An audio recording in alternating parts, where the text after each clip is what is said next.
নমস্কার সবাইকে। ত্রিপলিসের পক্ষ থেকে সবাইকে জানাই স্বাগতম।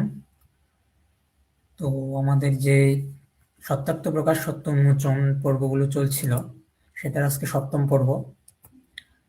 সেই ধারাবাহিকতায় প্রতিদিনের মানে পূর্বে যেগুলো খণ্ডন হলো, পূর্বের সমোল্লাস সবগুলো খণ্ডন হলো, নবম সমোল্লাস পর্যন্ত সর্বশেষ খণ্ডন হয়েছে। তো তারপর থেকে আমরা খণ্ডন আজকে শুরু করব, তার দশম সমোল্লাস থেকে।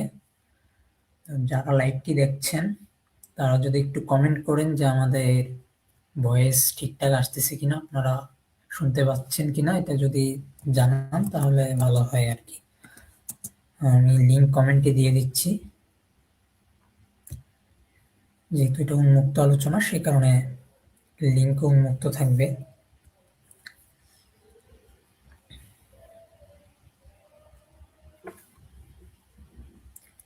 কমেন্ট দেখতে পাচ্ছি না আপনারা একটু কমেন্ট করলে ভালো হয় আমার জন্য। ধন্যবাদ। ধন্যবাদ। এবার সবাইকে মেনশন দিয়ে দিন। আপনারা ততক্ষণ মেনশন দিতে দিতে আমি শুরু করে দিই, এগিয়ে যাই এবং সব জায়গায় লাইভটি শেয়ার করে দিন। আমি লিঙ্কটা পিন করে দিয়েছি কমেন্ট বক্সে, আপনারা গেলেই পাবেন। আর অনুরোধ থাকবে আপনাদের প্রতি যে কোনো গালিবাজ কাউকে কমেন্টে মেনশন দিবেন না। মেনশন দিন তাদেরকেই যারা জ্ঞানী, গালাগালি করে না এমন লোকজনকে আপনারা মেনশন দিন কমেন্ট বক্সে। এবং যেসব গ্রুপে আছেন আপনারা সব গ্রুপে দয়া করে লাইভের লিঙ্কটা দিয়ে দিন। আমি গত সপ্তাহে কয়েকটা বিষয়ে লক্ষ্য করলাম আরো নতুন করে, সেটা হচ্ছে যে আর্য সমাজের লোকজন তারা কি করছে, যে আমাদেরকে কোনোভাবে আটকাতে না পেরে আমাদের বিভিন্ন লোকজনকে, আমাদের যারা সমর্থক আছেন তাদেরকে, আমাদের অনুসারীগণকে বিভিন্ন গ্রুপে অ্যাড করে গালাগালি করেন, কমেন্ট বক্সে গালাগালি করেন, যেখানে পায় সেখানে গালাগালি করেন। তো আমার কথা হচ্ছে যে এইসব গালাগালি করে আসলে হবে কি? এইসব গালাগালি করলে কি আমরা আমাদের কাজ ছেড়ে দেব? অনেকে আবার থ্রেটও দেন। সৌমুখদাকে তো কলকাতা আর্য সমাজে কি হয়েছিল সৌমুখদার সঙ্গে সেটা আপনারা সবাই অবগত আছেন, দেখেছেন। দাদাকে মিথ্যা মামলায় ফাঁসানো হয়েছিল। আমাদের অনেক কি থ্রেট দেওয়া হয়, অনেককে অনেক ভয় দেখানো হয়। এটা শুধু সমাজীদের সিস্টেম নয়, এটা হচ্ছে গিয়ে আমাদের প্রিয় বাঙ্গু মুমিনদের একটা প্রিয় কাজ। তারাও তর্কে না পারলে আমাদেরকে বিভিন্ন ধরনের থ্রেট দেয়, গালিগালাজ করে। এ হচ্ছে তাদের স্বভাব। তো যাই হোক, তারা এরকম স্বভাব নিয়ে চলবে বা এসব করবে, এটা ঠিক। কিন্তু এসব করে আসলে কোনো লাভ নেই। আমাদের না ভয় দেখাতে পারবে, না আমাদের থামাতে পারবে। এই যে সৌনকদাকে পর্যন্ত থানায় যেতে হয়েছিল সৌনকদাকে, তাও কি সৌনকদা থেমে গিয়েছেন সত্য প্রচারে? সত্যের পক্ষে কথা বলতে উনি কি ভয় পেয়ে গেছেন? অবশ্যই না।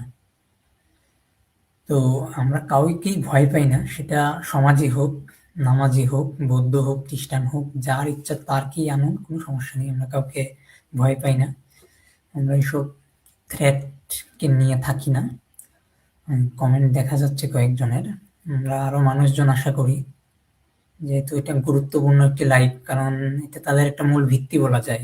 সত্যার্থ প্রকাশ গ্রন্থটি আর্য সমাজের একটা মূল ভিত্তি, এবং এটা দিয়ে তারা ব্রেইন ওয়াশ করে মূলত চতুর্দশ সমোল্লাস দ্বারা। কারণ চতুর্দশ সমোল্লাসে ইসলাম, খ্রিস্টান এসবের খণ্ডন আছে। এই কারণে তারা এটা দিয়ে ব্রেইন ওয়াশ করে অনেক মানুষের, যে আমরা তো তাও এটা করছি, অন্য হিন্দুরা তো এটা করছে না।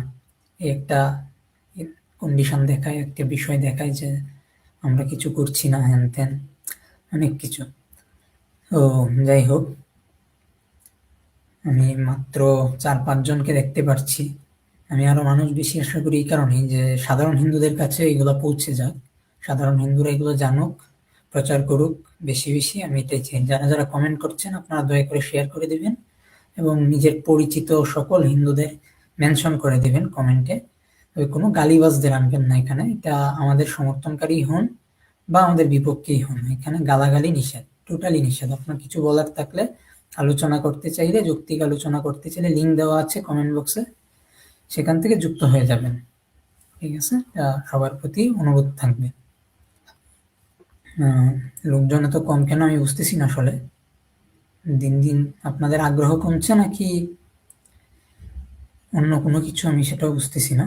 যাই হোক, আমি আরো লোকজন আশা করি। বাকিরা কোথায়? আপনারা যত তাড়াতাড়ি আসবেন আমরা তত তাড়াতাড়ি শুরু করে দেব। হরে কৃষ্ণ, জয় শ্রীরাম। দাদা, তো যা বলছিলাম আর কি, যে আমাদেরকে যেই থ্রেট দেওয়া হচ্ছে বা গালিগালাজ করা হচ্ছে, এতে কিন্তু কোনো সমাধান হচ্ছে না। আমাদের মধ্যে যেই বিভেদ ছিল সেই বিভেদই রয়ে গেছে, সেই বিভেদই আজীবন থেকে যাবে। যদি আমরা সমাধান চাই তাহলে আমাদের সবাইকে এখানে আলোচনায় করতে হবে, যৌক্তিক আলোচনা করতে হবে, আলোচনায় বসতে হবে। এটা হচ্ছে সিস্টেম, এছাড়া সমাধানে আসা যাবে না। মূল বিষয় হচ্ছে এটা। আর যে যারা ভয় দেখাচ্ছেন তারা কি মনে করেন যে আপনারা ভয় দেখাচ্ছেন আর আমরা ভয় পেয়ে যাব? কোনোদিনও হবে না এরকম। এরকম আমাদের ধর্ম এই ধরনের শিক্ষা দেয় না। আমাদের ধর্ম আমাদেরকে বলে ধর্ম রক্ষতি রক্ষিত, যে ধর্মকে রক্ষা করে ধর্ম তাকে রক্ষা করে। আমরা ওই নীতিতে বিশ্বাস করি। আমাদেরকে এইসব ভয় দেখায়, ফালতু ভয় দেখিয়ে লাভ নেই। ঠিক আছে, আপনারা মেনশন দেখতে পাচ্ছি না কেন কমেন্টে? আপনাদের সবাইকে মেনশন করে দেন।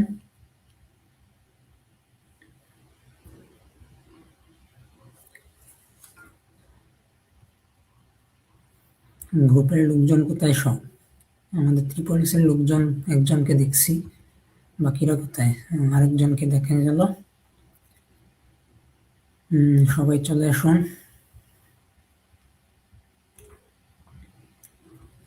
লাইভ মোটামুটি শেয়ার হচ্ছে, আর একটু শেয়ার চাই এবং আরো কয়েকজনকে আমি দেখতে চাই এখানে, তাহলে আমরা শুরু করে দেব আর কি।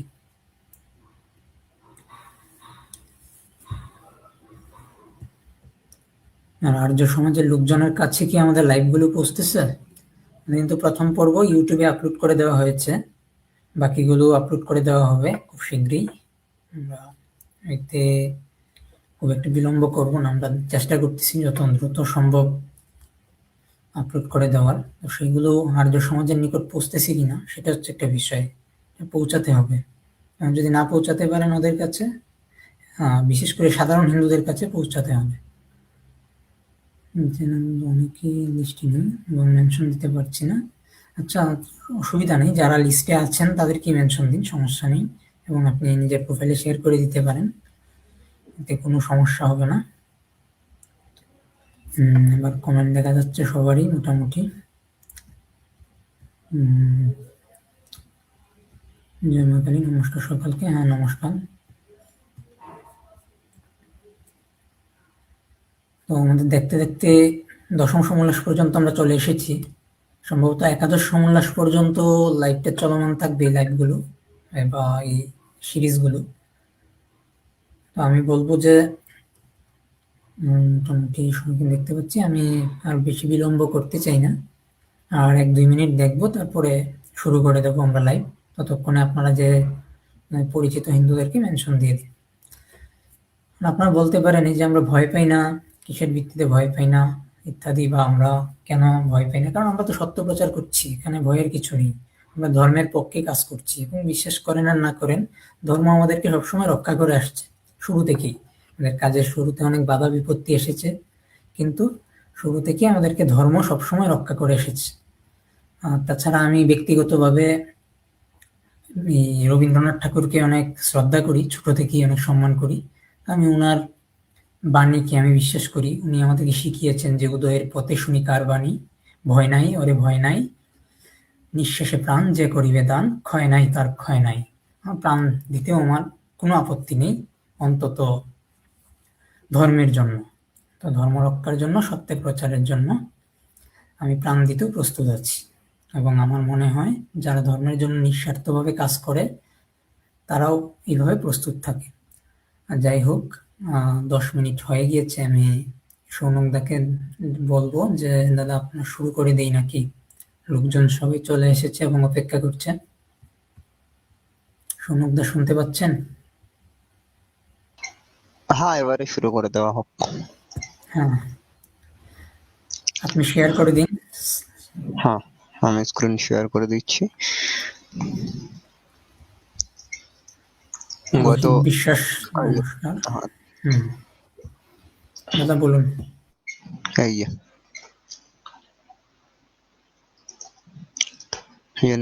সত্যার্থ প্রকাশ নবম অনার্স গ্রন্থের 9টা সমুল্লাসের সত্য উন্মোচন করার পরে আজকে আমরা 10ম সমুল্লাসে পদার্পণ করেছি। ঠিক আছে, তো এখানে আমরা সত্যার্থ প্রকাশে আরো কি কি ভুল আছে এবং অবৈদিক কথা, বেদ বিরোধী কথা আছে, সেইগুলো আমরা দেখব। ঠিক আছে, তো চলুন আর দেরি না করে আমরা শুরু করি। ঠিক আছে, দেখুন এখানে প্রথমে কিছু মনুস্মৃতি শ্লোক দেওয়া আছে। তো মনুস্মৃতি শ্লোক তো ঠিক আছে, কিন্তু দয়ানন্দ বাবু নিজে তার কি কি অনুবাদ করেছেন এবং অনুবাদ করতে গিয়ে কি কি ভুল বলেছেন বা তার অন্য কথার সঙ্গে যা বিরোধ হয়েছে সেইগুলোকে আমরা দেখব। ঠিক আছে, বেশ।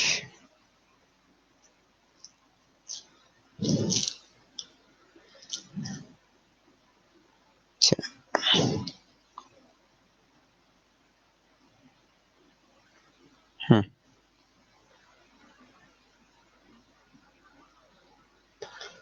দেখুন এখানে যে 8 নম্বর যে শ্লোক, এখানে বলেছে শ্রুতি বেদ এবং স্মৃতি ধর্মশাস্ত্র নামে কথিত। ঠিক আছে, মানে শ্রুতিস্তু বেদ বিজ্ঞেয় ধর্মশাস্ত্রম তু বৈ স্মৃতি। ঠিক আছে, এই শ্লোক তো ঠিকই আছে, কিন্তু দেখুন এখানে দয়ানন্দ সরস্বতী বেদকে শ্রুতি বলে স্বীকার করছেন, কিন্তু অন্য জায়গায় তিনি শ্রুতিকে বেদ বলে স্বীকার করছেন না। আমরা জানি যে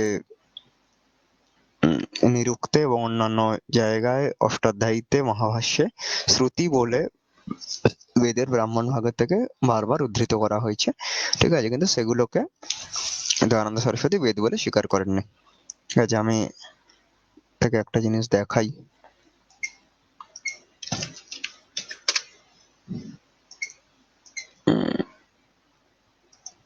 অষ্টাধ্যায়ী থেকে। ঠিক আছে, আমি এখানে সমাজিরটাই দেখাবো, মানে সমাজির অনুবাদের অষ্টাধ্যায়ী দেখাবো।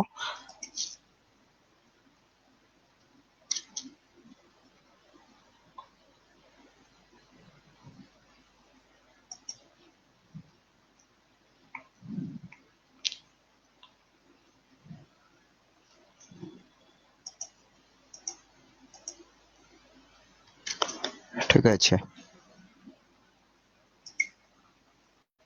চলুন আমরা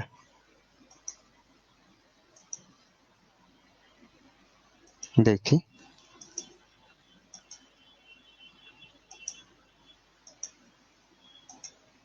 হুম,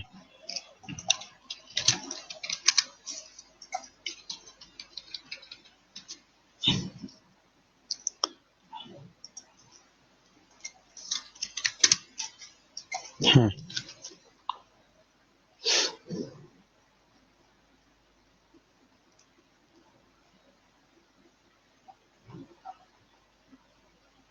আচ্ছা, হুম,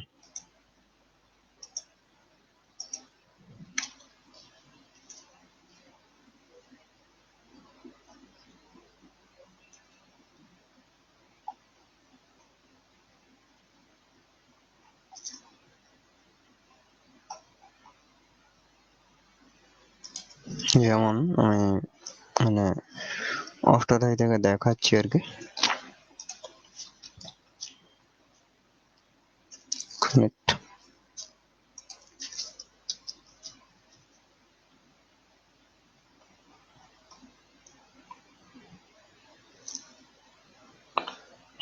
আচ্ছা, চলুন আমরা আর একটা জায়গা থেকে দেখি।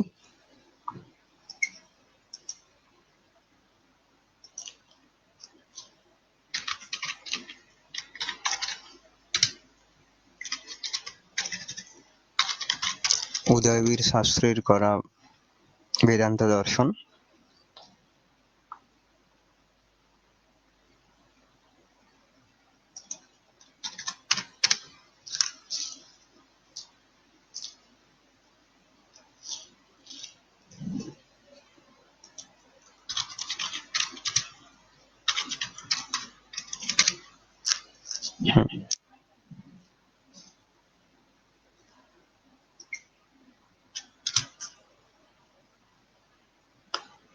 বেদান্ত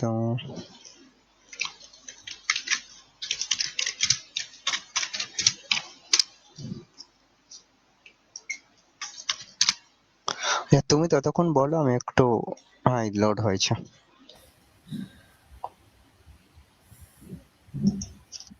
এই যে ব্রহ্মসূত্র বেদান্ত দর্শন, ঠিক আছে। দেখুন এখানে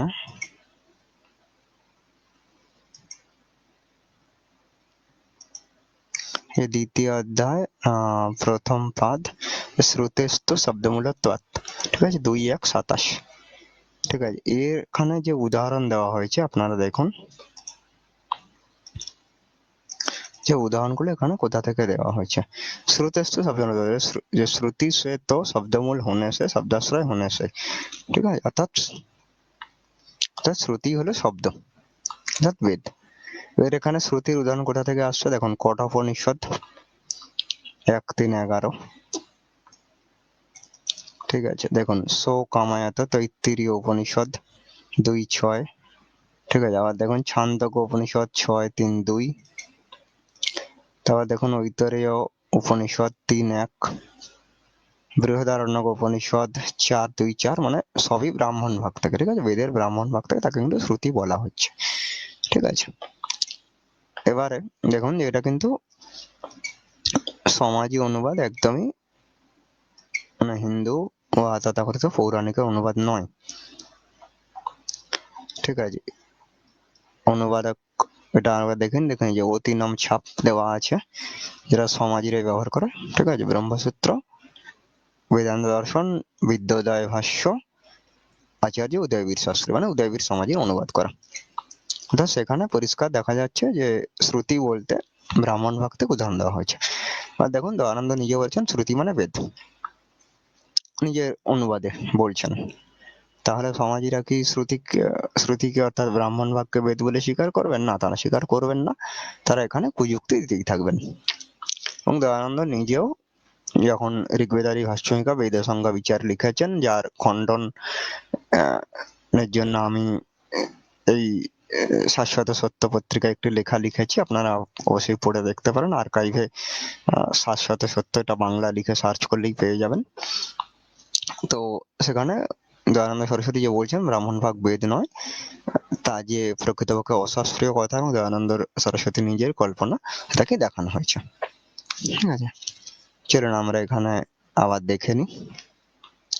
আচ্ছা, এবার দেখুন এখানে কি বলা হচ্ছে।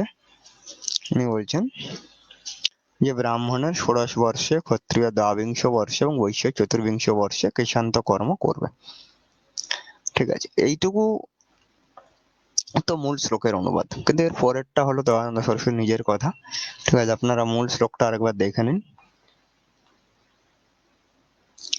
যে মূল শ্লোকটা কি বলছে, কৃষান্ত 16 বর্ষে ব্রাহ্মণস্য বিধীয়তে রাজিয়ান্ন বন্ধুর 12 বৈশ্যস্য দ্বিঅধিকে ততঃ, মানে ব্রাহ্মণের 16 বর্ষে কৃষান্ত সংস্কার বিধি মানে বিধি করা হয়েছে, রাজন্য মানে ক্ষত্রিয়ের হলো 12 মানে 22তম বর্ষে, আর বৈশ্যস্য 2 ততঃ মানে 22 আর 2 24 বছরে বৈশ্যের কৃষান্ত কর্ম করা উচিত, ঠিক আছে। এইটুকু হলো মূল অনুবাদ। এর পরে যেটা উনি লিখছেন দয়ানন্দ, যে অর্থাৎ থেকে থাকিয়া যায়, এতটা যেটা দয়ানন্দ লিখছেন, সেটা হলো দয়ানন্দ নিজের মত। কি লিখছেন বলছেন, এই বিধির পর কেবল শিখা রাখিয়া অন্যান্য কেশ, অর্থাৎ মস্ত্র, গুম্ফ এবং মস্তকের কেশ সর্বদা মুন্ডন করিতে থাকিবে, অর্থাৎ পুনরায় কখনো রাখিবে না। আচ্ছা, আপনারা চারপাশে যতগুলো সমাজীকে দেখেছেন, কেউ দয়ানন্দের এই কথাটা মানতে দেখেছেন? অর্থাৎ শিখা যুক্ত এবং বাকি সব চুলবিহীন সমাজী দেখেছেন কাউকে? না। অর্থাৎ সমাজীরা নিজেরাই দয়ানন্দের কথা মানে না। আচ্ছা, তারপর কি বলছেন, আর যদি শীত প্রধান দেশ হয় তাহা হইলে ইচ্ছানুসারে কার্য করিবে, ইচ্ছা মতো পঞ্চকেশ রাখিবে। আর যদি উষ্ণ প্রধান দেশ হয় তাহা হইলে সমস্ত শিখা সহিত ছেদন করা উচিত, ঠিক আছে। ভারত তো উষ্ণ দেশ, ভারত কি শীত প্রধান দেশ? ভারতে কি রাশিয়ার মতন বা উত্তর মেরুর যে দেশ, ধরুন উত্তর মেরুর কাছাকাছি দেশ নরওয়ে, সুইডেন ইত্যাদির মতন ভারতে বরফ পড়ে? না, ভারত উষ্ণ দেশ। তো এখানে উনি কি বলছেন, যদি উষ্ণ প্রধান দেশ হয় তাহলে সমস্ত শিখা সহিত ছেদন করা উচিত। আচ্ছা, অর্থাৎ শিখাও ছেদন করে দেওয়া উচিত। তো যাই হোক, আমরা শুধু শিখাযুক্ত বাকি চুলবিহীন বা একদম শিখাবিহীন সম্পূর্ণ মণ্ডিত মস্তক সমাজিকে আমরা দেখিনি। আর সমাজি সন্ন্যাসীদের কথা হচ্ছে না, কিন্তু গৃহী সমাজীদের কথা হচ্ছে, সেরকম কাউকে আমরা দেখিনি। আচ্ছা, উনি কি বলছেন, মস্তকে কেশ থাকিলে উষ্ণতা অধিক হইয়া থাকে, তাহাতে বুদ্ধির হ্রাস হয়। অর্থাৎ মাথায় চুল থাকলে বুদ্ধি কমে যায়। আচ্ছা, এবং এর থেকে যে অনুসিদ্ধান্ত করা যায় সেটা হলো যে দয়ানন্দ সরস্বতী কথা অনুসারে মাথায় চুল থাকলে বুদ্ধি কমে যায়, তাহলে দয়ানন্দ সরস্বতীর কথা অনুসারে মেয়েদের মাথায় বুদ্ধি কম, কারণ মেয়েরা তো আর মস্তক মুন্ডন করেন না। সুতরাং দয়ানন্দ সরস্বতীর কথা অনুসারে উষ্ণ দেশে অর্থাৎ ভারতের মেয়েদের বুদ্ধি কম। আচ্ছা, তারপরে উনি বলছেন, শ্মশ্রু গুম্ফ রাখিলে পান ভোজন উত্তম রূপে করা যায় না, তার মধ্যে উচ্ছিষ্ট থাকিয়া যায়। তো শ্মশ্রু গুম্ফ তো কাটা যায়, যেতেই পারে, কিন্তু তার সঙ্গে তো চুল কাটার কথা হচ্ছে না, মানে চুল একেবারে ন্যাড়া করে ফেলতে হবে, শিখা সহ কেটে ফেলতে হবে, এ কথা একান্ত ভাবে দয়ানন্দ সরস্বতী নিজের কথা, এর সপক্ষে কিন্তু তিনি কোনো প্রমাণ দেননি। সুতরাং এটাকে তার নিজস্ব কল্পনা ছাড়া আর কিছুই বলা যাচ্ছে না।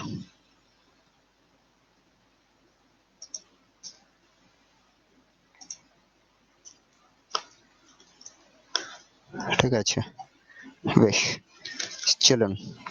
আচ্ছা, এই বিষয়ে তুমি কিছু বলবে?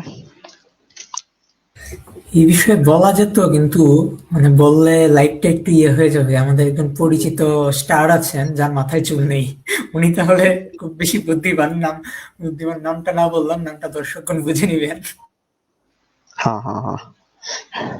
না, এবং আরো একটা কথা, সমাজিরা বলে যে দয়ানন্দ যেখানে ব্রাহ্মণের উপনয়ন বলেছেন সেখানে ব্রাহ্মণীও বুঝতে হবে, অর্থাৎ যেখানে, তাই বলে তো, যে হ্যাঁ, যেখানে ব্রাহ্মণের উপনয়ন বলেছেন সেখানে ব্রাহ্মণীর উপনয়নও বুঝতে হবে। বেশ, তাহলে যেখানে উনি ব্রাহ্মণের চুল কেটে ফেলতে বলছেন সেখানে ব্রাহ্মণীর চুলও কেটে ফেলা বুঝতে হবে, একই যুক্তি।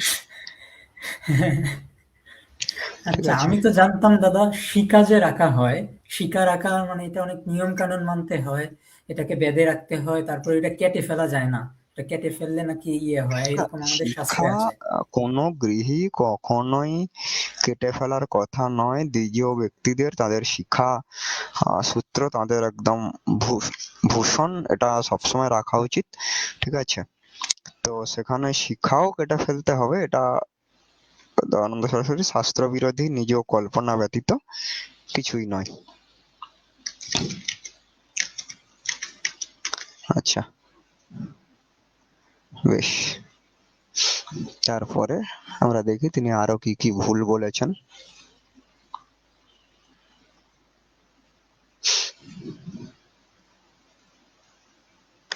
আচ্ছা, এখানে দয়ানন্দ একটা বলছেন, যিনি জিতেন্দ্রিয় নহেন তাহাকে বিপ্রদুষ্ট বলে, তাহার কার্য দ্বারা বেদজ্ঞান ত্যাগ যোগ্য নিয়ম ও ধর্মাচরণ সিদ্ধ হয় না। তো আমরা সমাজের বহু সমাজের চরিত্র জানি, তো এটা বিষয় আর বেশি কিছু বললাম না।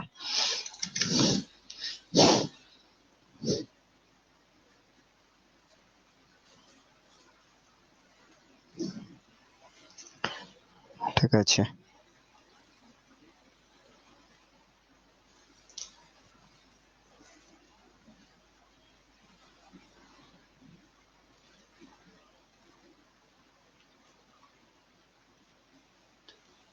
বেশ।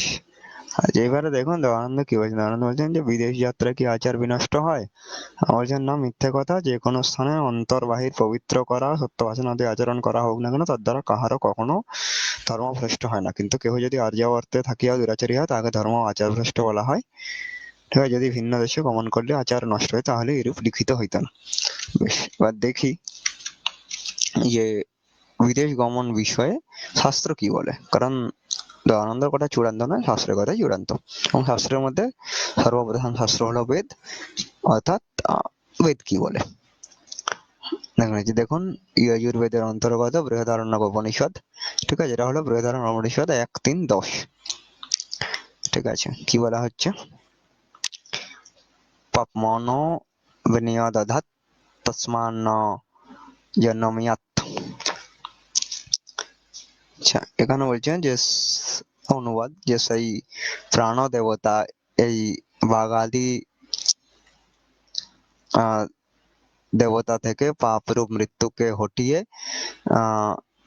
যেখানে এই দিক সমূহের অন্ত আছে সেখানে পৌঁছে দিলেন। তিনি সেখানে এই পাপকে তিরস্কার পূর্বক স্থাপন করলেন। অতএব আমি পাপরূপ মৃত্যু থেকে দূরে থাকবো, আমি পাপরূপ মৃত্যু থেকে সংশ্লিষ্ট হব না। এই ভয় থেকে অন্তীয় জনকে পাশ ন যায় এবং অন্য দিশামে ভি ন যায়, অর্থাৎ পাপীদের কাছে যাবে না। ঠিক আছে। এবং আমরা জানি যে ভারতের বাইরে যারা থাকে তারা ব্রাহ্মণ, ক্ষত্রিয়, বৈশ্য, শূদ্র ইত্যাদি বর্ণের ভিতরে পড়ে না। এই 4 বর্ণের বাইরেই তারা পড়ে, যে কারণে তাদেরকে যবন বা ম্লেচ্ছ বলা হয়। তো যেখানে তাদের কাছে যেতে বারণ করা হচ্ছে সেখানে দ্বিজদের উচিত পরিষ্কারভাবে না যাওয়া। ঠিক আছে, বেশ। তারপর এখানে দেখি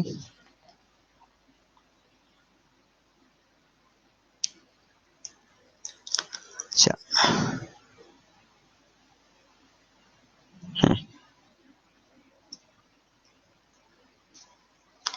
এবার দেখুন এখানে আরেকটা জিনিস দেখুন, এই যে দয়ানন্দ এখানে বেদ থেকে একটু বেদ বাক্য উদ্ধৃত করেছেন। উনি লিখছেন আচার্য উপনয়মানো ব্রহ্মচারিণাম ইচ্ছতে, আচার্য উপনয়মানো ব্রহ্মচারিণাম ইচ্ছতে। এবার দেখুন এখানে সমাজীরা নিজেরাই পাদটিকায় কি লিখেছেন যে অথর্ব 1:11-5 ইচ্ছতের স্থলে কৃণুতে পাঠ আছে, অর্থাৎ দয়ানন্দ সরস্বতী নিজেই ভুল উদ্ধৃতি করছেন। আচ্ছা, বলছেন যে অথবা, এখানে তাদের একবার লিখে মনে হলো যে না, দয়ানন্দ তো ভুল করতে পারেন না, তাহলে এর আলাদা কিছু একটা কুযুক্তি দিতে হবে। আচ্ছা, সেটা কি বলছেন যে অথবা আচার্য উপনয়মানো ব্রহ্মচারিণং কৃণুতে, আর আচার্য ব্রহ্মচারিণম ইচ্ছতে, এই দুই উদ্ধরণের মধ্যবর্তী ব্রহ্মচারিণং কৃণুতে। আচার্য ব্রহ্মচর্যের অংশটি লেখকের প্রমাদবশত লেখা হয় নাই। আচ্ছা, যদি আমি ধরে নিই আচ্ছা লেখকেরই ভুল, লেখা হয়নি, তাহলে দয়ানন্দ কেন বললেন ভূমিকায় যে আমি সব সংশোধন করে দিয়েছি? ঠিক আছে, তাহলে তো দেখা যাচ্ছে দ্বিতীয় সংস্করণ, এটা যদিও দ্বিতীয় সংস্করণ নয়, সংস্করণ থেকে অনেক সংশোধন হওয়ার পরে ষষ্ঠ সংস্করণ। সমাজীরা তো আজও সংশোধন করে চলেছে, শেষ অব্দি বলে 40 নম্বর সংস্করণ বেরিয়েছে হিন্দিতে। তো সেই এই সংস্করণ, দ্বিতীয় সংস্করণ যেটা দয়ানন্দ সব ঠিক করে গেছেন বলেছেন, সেখানেও ভুল আছে।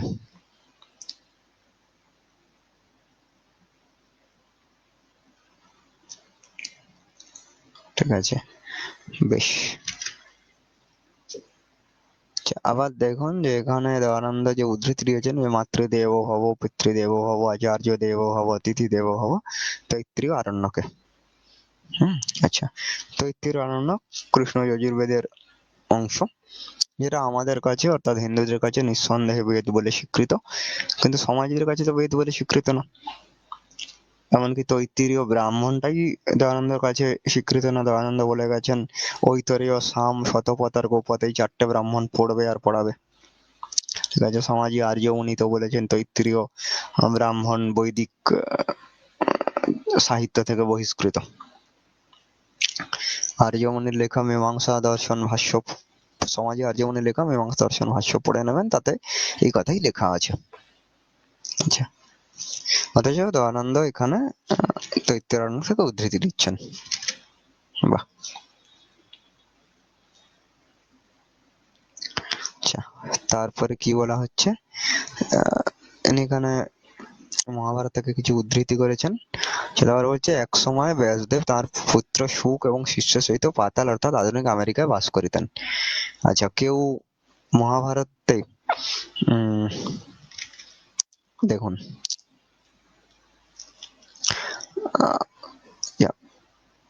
আমি এখানে একটা কথা বলি যে মহাভারতে কিন্তু এটা কোথাও লেখা নেই যে ব্যাসদেব আমেরিকায় বাস করতেন।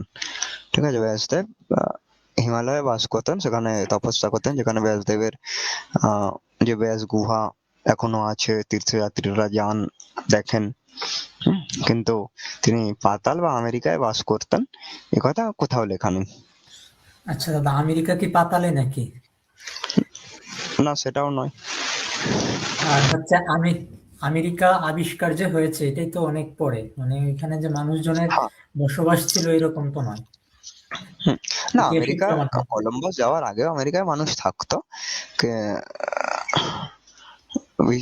ঠিক আছে, কিন্তু আমেরিকা যে পাতাল এটার উল্লেখ নেই। আর পাতালে বা ভারতের বাইরে অন্য যে কোনো জায়গায় ব্যাসদেব বাস করতেন, এ কথাও মহাভারতে কোথাও লেখা নেই, সুতরাং এটা আচ্ছা, নিতান্ত আরেকটা কল্পনা বিষয় ছাড়া। আরেকটা বিষয় এই কিন্তু যে কলম্বাস কলম্বাস আমেরিকা আবিষ্কার করার পূর্বে যে মানুষ ছিল আমেরিকাতে, সেটা কি কেউ জানতো? বিশ্বের কেউ সেটা তো মনে হয় জানতো ইউরোপীয়রা না কেউ। জানতো না। হুম। ঠিক আছে, ভারতীয়রা জানতো কিনা বলা চলে না, সম্ভবত জানতো না। জাস্ট অনুমান করতে পারে, কারণ না হলে তো বলা হতো না যে আবিষ্কার করেছে ক্রিস্টোফার কলম্বাস, হুম। আবিষ্কার করেছে, না হলে তো এটা বলা হতো না। তাহলে ব্যাসদেব যদি ওইখানে থাকতেন, এটা দয়ানন্দ সরস্বতী কেমনে জানলেন? সেটাই, এটাই হচ্ছে কথা। আচ্ছা, তারপরে কি বলা হচ্ছে? আচ্ছা, তিনি বলছেন যে আচ্ছা, বর্তমান সময়ে যে দেশের নাম ইউরোপ, সংস্কৃত ভাষা তাহার নাম হরিবর্ষ। ওই দেশের অধিবাসীরা এখনো বানরের ন্যায় রক্তমুখ আর পিঙ্গল নেত্র। তো ইউরোপীয়দের মুখ বানরের মতন, এটা কেউ দেখেছেন? আমি তো দেখিনি, কেউ দেখে থাকলে বলবেন। তাদের মুখ তো দাদা আমাদের মতোই, মানুষের মতোই, বানরের মতো কি করে হলো? সেই সেই বরং বরং দয়ানন্দ তো নিজে অষ্টম সমুল্লাসে বলেছেন যে সামান্য পার্থক্য আছে। আমি অষ্টম সমুল্লাসটা দেখাই। হুম। আমার মনে হয় দয়ানন্দ সরস্বতীর বিজ্ঞানের জ্ঞানও ছিল না। আর এখনের সমাজীরা লাফালাফি করে বলে যে এই দয়ানন্দ সরস্বতী একমাত্র যৌক্তিক বৈজ্ঞানিক বিষয় উপস্থাপন করেছেন ইত্যাদি। কিন্তু ওনার কথা শুনে হ্যাঁ, তো মনে হয় না উনি বিজ্ঞান নিয়ে সাধারণ ধারণা ওনার ছিল, এটা তো মনে হয় না। না,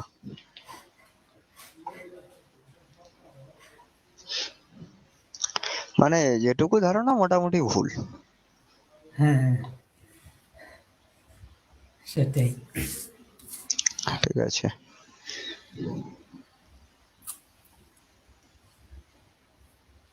আচ্ছা,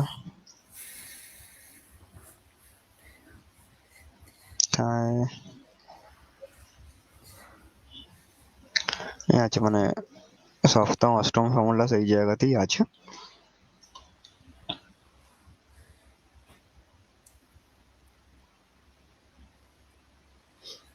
হুম। এই জন্যই বলি সবার উচিত সত্যার্থ প্রকাশটা একটু পরে দেখা, তাহলে সত্য জানতে পারবেন যে আসল সত্য কি। সেটাই। ওরা তো জাস্ট দাদা, মানে আপনি ভাবতে পারবেন না, ওরা যে অনুসারী বানায় চতুর্দশ সমুল্লাস পড়িয়ে অনুসারী বানায়, এখানে ইসলাম ইত্যাদির খণ্ডন আছে এই কারণে। এই হচ্ছে তাদের হুম। টেকনিক।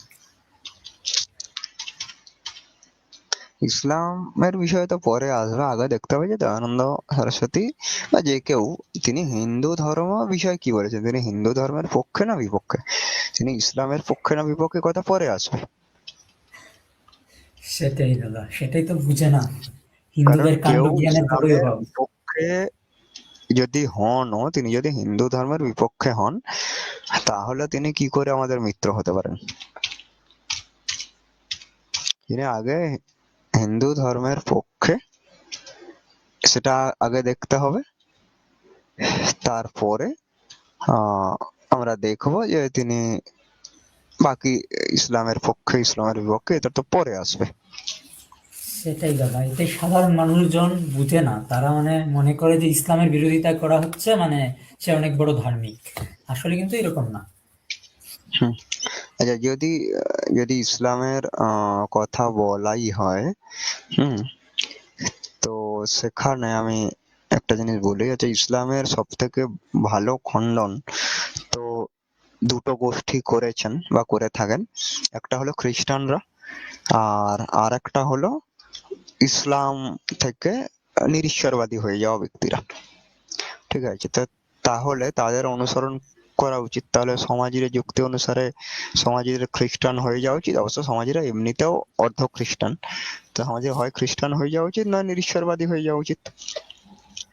কারণ সেটাই আমার মতে। ইসলামের সব থেকে ভালো খণ্ডন তো হয় খ্রিস্টানরা করেছে, কারণ খ্রিস্টান ইসলাম একই উৎস থেকে এসেছে।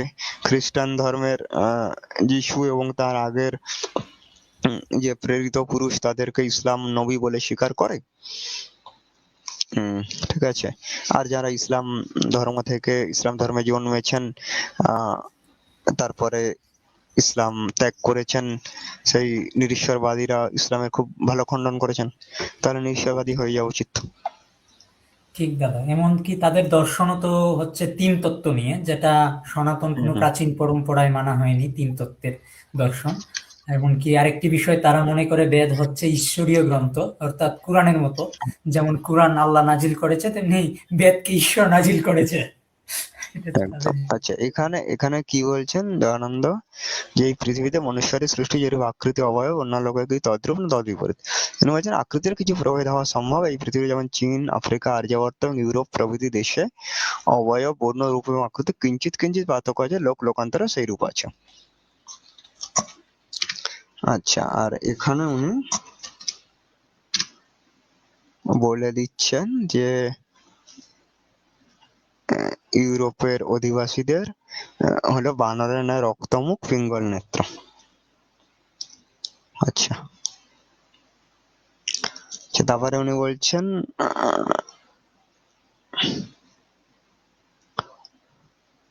আচ্ছা, পাণ্ডুর স্ত্রী মাদ্রি ইরানের রাজকন্যা ছিলেন। ঠিক আছে, এটা কেউ কখনো শুনেছে যে, আমরা তো জানি যে মদ্র দেশ ভারত, মানে মদ্র যে অঞ্চল মদ্র, সেটা ভারতেরই ভেতরে। হ্যাঁ, মাদ্রাজ সম্ভবত না নাকি? না না, মাদ্রাজ আলাদা। আচ্ছা। মাদ্রাজ আর মদ্র এক না। এই যে,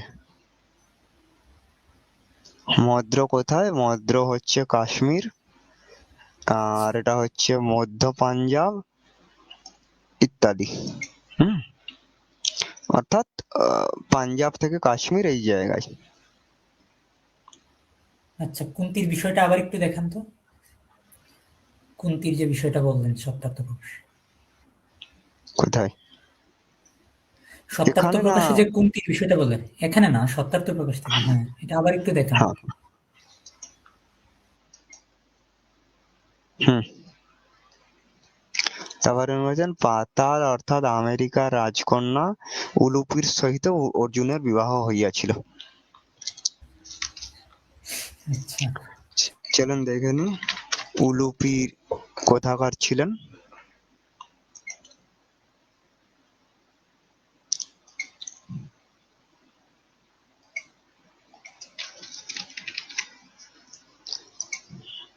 হুম। আচ্ছা, উলুপি অর্জুনের তার 4 স্ত্রীর মধ্যে দ্বিতীয়া। তিনি নাগকন্যা ছিলেন। হুম। আচ্ছা, কিন্তু এটা কোথাও লেখা নেই যে তিনি আহ আমেরিকাবাসী ছিলেন, বা মানে ভারতের থেকে বাইরে কোথাও ছিলেন।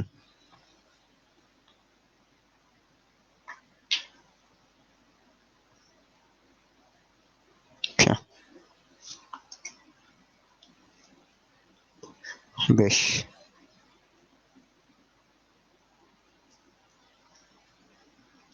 তারপরে দয়ানন্দ বলছেন যে সমুদ্রগামী জলযানের উপর যে কর আদায়ের উল্লেখ আছে, তাহাও আর্যাবর্ত হইতে দ্বীপান্তরে যাইবারই কারণ। আচ্ছা, এখানে একটা কথা বলি যে সমুদ্রগামী জলযান, তার উপরে কর আদায়ের জন্য তো বাইরে যাওয়ার প্রয়োজন হয় না। যখন ভারতের সীমানা দিয়ে জলযান যাবে, সেখান থেকেই কর আদায় হবে। যেমন আজকে যদি কোনো জাহাজ আমেরিকার বন্দরে যায়, আমেরিকা সরকারকে সেই জাহাজ থেকে কর দিতে হবে, কিন্তু সেই কর গ্রহণ করার জন্য তো আমেরিকা থেকে এখানে লোক আসবে না। আচ্ছা, এই যে মহারাজ যুধিষ্ঠির রাজসূয় যজ্ঞে সমস্ত পৃথিবীর রাজন্যবর্গকে নিমন্ত্রণ করিবার জন্য ভীম, অর্জুন, নকুল শহরে চতুর্দিকে গমন করিয়াছিলেন। চতুর্দিকে গমন করেছিলেন সেটা তো ঠিক আছে, কিন্তু তারা ভারতের বাইরে গেছিলেন বা বিশেষত সমুদ্র পার করেছিলেন, এ কথা কোথায় আছে? কথা কি কেউ দেখাতে পারবেন? আচ্ছা,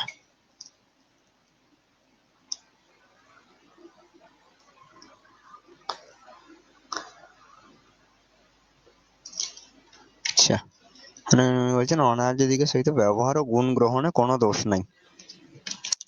আচ্ছা, এখানে উনি অনার্যদেরও গুণ আবিষ্কার করেছেন, আর উনি একটু আগেই নবম সমুল্লাসে বলে দিয়েছেন যে অনার্য মানে আনাড়ি, ঠিক আছে, যাদের কোনো দক্ষতা থাকে না।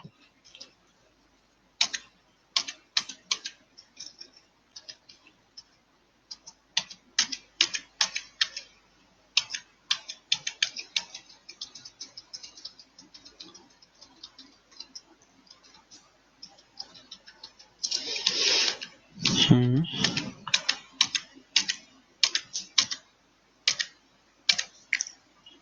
আচ্ছা,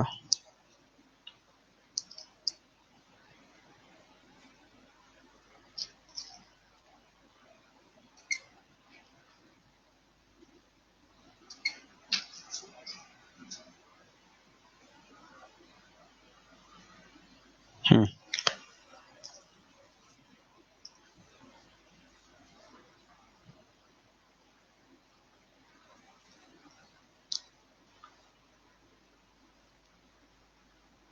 হুম।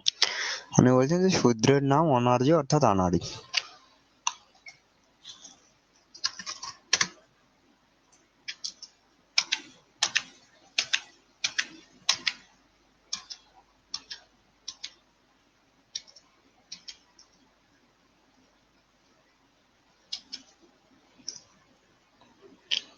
তারপরে আমরা এগোই।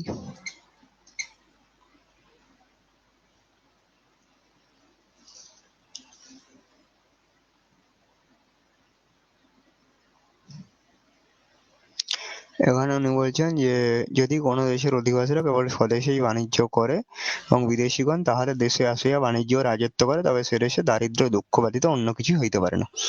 আচ্ছা, এই যে বিদেশি বণিক, ইউরোপীয় বণিকরা যে আমাদের দেশে এসে বাণিজ্য করতো, সেই বাণিজ্যের অনুমতি তাদের কে দিয়েছিল? অনুমতি তারা যখন এসেছিল তখন দেশে বিদেশি শাসন ছিল, মোগলদের শাসন ছিল, তো মোগলদের থেকে তারা সেই বাণিজ্য করার অনুমতি লাভ করে, ফরমান লাভ করে, ঠিক আছে। অর্থাৎ এই দেশ, যেটা হিন্দুর দেশ, সেখানে বাণিজ্য করছে ব্রিটিশ এবং তাতে অনুমতি দিচ্ছে কারা? মোগলরা। মোগল এবং ব্রিটিশ উভয় বিদেশি, ঠিক আছে। তো ব্রিটিশরা এখানে এসে বাণিজ্য করে নিশ্চয়ই ভারতের অনেক ক্ষতি হয়েছে, কিন্তু তার জন্য তো ভারতীয়দের, হিন্দু রাজাদের দায়ী করা যায় না, কারণ সেই অনুমতি তাদেরকে মোগলরা দিয়েছিল, ব্রিটিশদেরকে।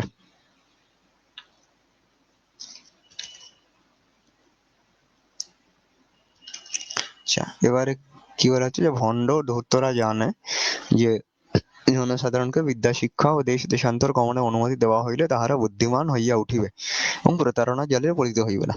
দেখুন, জনগণ অর্থাৎ বিদ্যা শিক্ষার অধিকার সবারই আছে, ছিল আগেও, এবং ব্রিটিশ শাসনকালের যে ডকুমেন্ট পাওয়া যায় তাতে দেখা যায় যে ব্রাহ্মণ, ক্ষত্রিয়, বৈশ্য, শূদ্র সবাই পড়তো। তো সেখানে কারো বিদ্যা শিক্ষার অধিকার ছিল না, এই কথা ভুল। আর তখন তো দয়ানন্দ সরস্বতী সেই বিদ্যা শিক্ষা প্রচলন করে দিয়েছেন এমন তো নয়, দয়ানন্দ সরস্বতী জন্মের আগে থেকেই চলে আসছে, অর্থাৎ হিন্দু পৌরাণিকদের প্রচলনেই চলে আসছে। আচ্ছা, আচ্ছা, বিদ্যা শিক্ষা করার জন্য কি বিদেশে যেতে হয়? আমরা তো জানি ভারতের বাইরে থেকে সেই সুদূর চীন থেকে ছাত্ররা এখানে পড়তে আসতো। হিউয়েন সাং এখানে নালন্দা বিশ্ববিদ্যালয়ে পড়তে এসেছেন। নালন্দা, বিক্রমশিলা, তক্ষশিলা, ঔদন্তপুরী, এরকম বহু বিশ্ববিদ্যালয় ভারতে ছিল, যেগুলো প্রায় সবই বিদেশি আক্রমণকারী হুনদের হাতে, বখতিয়ার খিলজি প্রমুখদের হাতে ধ্বংস হয়ে যায়। ঠিক না আছে। ভাই, এত আগের বিষয় বাদ দেন, ইদানিং এর বিষয় দেখেন। আমেরিকার একজন প্রফেসর আছেন, ওনাকে উইকিপিডিয়াতেও আপনি পাবেন ওনার সম্পর্কে, রবার্ট পি গোল্ডম্যান। উনি ভারতে এসে সংস্কৃত, পালি ইত্যাদি নিয়ে মানে পড়াশোনা করেছেন। তারপরে উনি রামায়ণের উপর যে ক্রিটিক্যাল এডিশন, ওইটার ইংরেজি অনুবাদ বের করেছেন। হ্যাঁ, তো তাহলে এটা বোঝা যাচ্ছে যে মানে বিদ্যা শিক্ষার জন্য ভারতের বাইরে যেতে হবে, এই কথাটাই ভুল। বরং সবাই ভারতেই বিদ্যা শিক্ষা করতে আসতো। কারণ আমরা জানি, আজকের ইতিহাস বলে যে যখন ইউরোপীয়রা একসময় গাছে গাছে বাস করতো, পরনের কাপড় নির্মাণ করতে জানতো না, তখন সেই সময়ে ভারত কত উন্নত ছিল। দাদা, আরো কিছু বিষয় বলি। সেই বিষয়গুলো হচ্ছে যে আমাদের শুল্ব সূত্রে √2 এর মান আছে, পিথাগোরাসের উপপাদ্য আছে। তারপরে হচ্ছে হ্যাঁ, কণাদের যে বৈশেষিক দর্শন, এই ঋষি কণাদের, ওইখানে নিউটনের 3টি সূত্র রয়েছে। 2600 বছর আগে আনুমানিক কণাদ ছিলেন, তো ওইটার মধ্যে এই নিউটনের 3টি সূত্র রয়েছে, এবং নিউটন তো বেশি দিন পুরাতন না। তারপরে এই হ্যাঁ, শূন্য আবিষ্কার করেছেন আর্যভট্ট। তাহলে আর কি চাই? তারপর চিকিৎসা শাস্ত্র, সেটাও আমাদের ভারতবর্ষ থেকে আসছে, অপারেশন যেটাকে একদম বলে শল্য চিকিৎসা।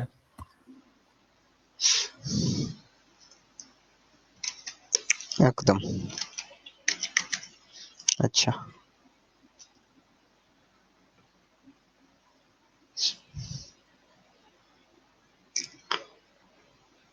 উনি বলছেন, যাহারা বুদ্ধিমান তাহারা নিশ্চিত রূপে জানেন না যে যুদ্ধকালে রাজপুরুষদিগের মধ্যে চৌকা না করিয়া পৃথক রন্ধন ও ভোজন ব্যবস্থা করা অবশ্যই পরাজয়ের হেতু। এক হস্তে ভোজন ও জলপান করিতে থাকা, আর হস্তি অথবা রথের উপর আরোহণ বা পদব্রজে গমন করিয়া অন্য হস্তে শত্রু বিনাশ করিতে করিতে বিজয় লাভ করাই ক্ষত্রিয়দের পক্ষে আচার, এবং পরাজিত হওয়াই অনাচার। আচ্ছা, এখানে একটা কথা বলি। আচ্ছা, ভারতের স্বাধীনতা সংগ্রামে, সেটা সশস্ত্র সংগ্রামে, ঠিক আছে, বিপ্লবীদের সংগ্রামে সমাজী কজন ছিলেন? খুবই খুবই কম, মানে এক হাতে গুনে ফেলা যায়। তো দয়ানন্দ সরস্বতীর এই কথাটা কি তার জন্য নিষ্ফল নয়? বরং দয়ানন্দ সরস্বতী যাকে প্রচুর গালি দিয়েছেন, তিনি বলেছেন কলকাতার কালী কামাখ্যাকে যারা মানে তারা সব ভেড়ার দল। তো ভারত এবং তিনি শিখ ধর্মর উদ্দেশ্যে অনেক কটূক্তি করেছেন। তো ভারতে সব থেকে বেশি বিপ্লবী এসেছেন পাঞ্জাব থেকে, বাংলা থেকে। সব থেকে বেশি বাংলা থেকে, তারপর পাঞ্জাব থেকে, মহারাষ্ট্র থেকে। তাহলে আচ্ছা, আর ধরুন সরাসরি আগের কথাও যদি বলি, আমি পাঠান মোগলের সঙ্গে যারা যুদ্ধ করে বিজয়ী হয়েছেন, আমি এরকম এর দুজনের নাম করি। একজন মহারাজ হেমচন্দ্র, হেমু, ভারতের শেষ সার্বভৌম সম্রাট, আর ছত্রপতি শিবাজী মহারাজ। তা দুজনের একজনও সমাজী আদর্শে আদর্শিত ছিলেন না, বরং ছত্রপতি শিবাজী মহারাজ তো পরিষ্কার বিগ্রহ উপাসক ছিলেন। ঠিক আছে। তাহলে সমাজীদের এই কথাগুলো, মানে দয়ানন্দের এই কথাগুলো হাস্যকর ছাড়া আর কি।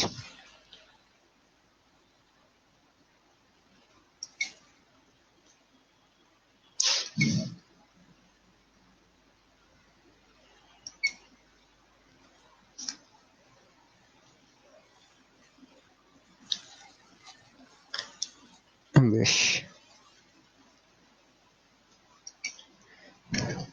আর যেখানে কি বলছেন, দ্বিজরাস নিজে পাক করে খাবেন না শূদ্রের হাতে পাক করে ভোজন করবেন। যে শূদ্রের হাতে পাক করে ভোজন করবেন, আচ্ছা, শুনতে খুব ভালো লাগে, কিন্তু আমরা যখন এখান থেকে আরো অগ্রসর হব, তখন দেখবো যে এর ভিতরে আরো কত কিছু আছে। মানে দয়ানন্দর এই যে বাক্যটা, এটা আসলে যে উদারতা নয়, সেটা আমরা আরেকটু এগোলেই দেখতে পাবো। আচ্ছা, উনি কি বলছেন, শূদ্রের পাত্রে বা তাহার গৃহে পক্ক অন্ন আপৎকাল ছাড়া ভোজন করবে না। আচ্ছা, বলছেন যে শূদ্র ব্রাহ্মণ ক্ষত্রিয় বৈশ্যের বাড়িতে এসে রান্না করবে, কিন্তু শূদ্রের পাত্রে রান্না করা খাবার খাবে না, শূদ্রের ঘরে রান্না করা খাবার খাবে না।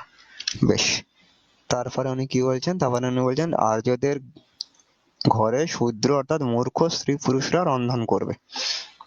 আচ্ছা, আচ্ছা, তাহলে আর্য আর মানে শূদ্ররা আর্য নয়, তাই তো? হ্যাঁ, শূদ্ররা আর্যনের সাথে উনি অষ্টম সমুল্লাসেও বলে দিয়েছেন, যে বাহ! যেখানে উনি বলেছেন আর্যরা বাইরে থেকে এসেছে, তিব্বত থেকে এসেছে, সেখানে বলে দিয়েছেন তো যে শূদ্ররা আর্য নয়। আচ্ছা, এখানে এখানে কি বলছেন যে আর্য, আচ্ছা মূর্খরা রান্না করবে। আচ্ছা, রান্না আমরা জানি পাক কলা, সেটা মোটেও হেলা ফেলার জিনিস নয়, বরং খুবই অনেক কিছু জানতে হয়। ঠিক আছে, কিভাবে কি রান্না করব, কিভাবে রান্না করলে সুস্বাদু হবে, কিভাবে কম তেল মশলায় রান্না করা যায়। ঠিক আছে, যেমন অনেকেরই বেশি তেল মশলা সহ্য হয় না, তাতেও কিভাবে সুস্বাদু করা যায় সেটা আহ, কোনো মূর্খ ব্যক্তির পক্ষে জানা বা শেখা সম্ভব নয়। তার জন্য উপযুক্ত আহ, জ্ঞান আহরণ করতে সক্ষম এরকম ব্যক্তিরই প্রয়োজন। আচ্ছা, তারপরে উনি কি বলছেন যে আর্যদের ঘরে রান্না করার সময় মুখ বেঁধে রান্না করবে, মানে শূদ্ররা মুখ বেঁধে, মানে যেমন করোনার সময় লোক মাস্ক পরে থাকতো, সেরকম মুখ বেঁধে রান্না করবে, যেন মুখ থেকে উচ্ছিষ্ট এবং নির্গত প্রশ্বাস অন্নে না পড়ে। মানে শূদ্ররা রান্না করবে, কিন্তু শূদ্রদের নিঃশ্বাস এতটাই খারাপ, সেই নিঃশ্বাসটা ব্রাহ্মণ ক্ষত্রিয় বৈশ্যের খাবারে পড়লে খাবারটা নষ্ট হয়ে যাবে।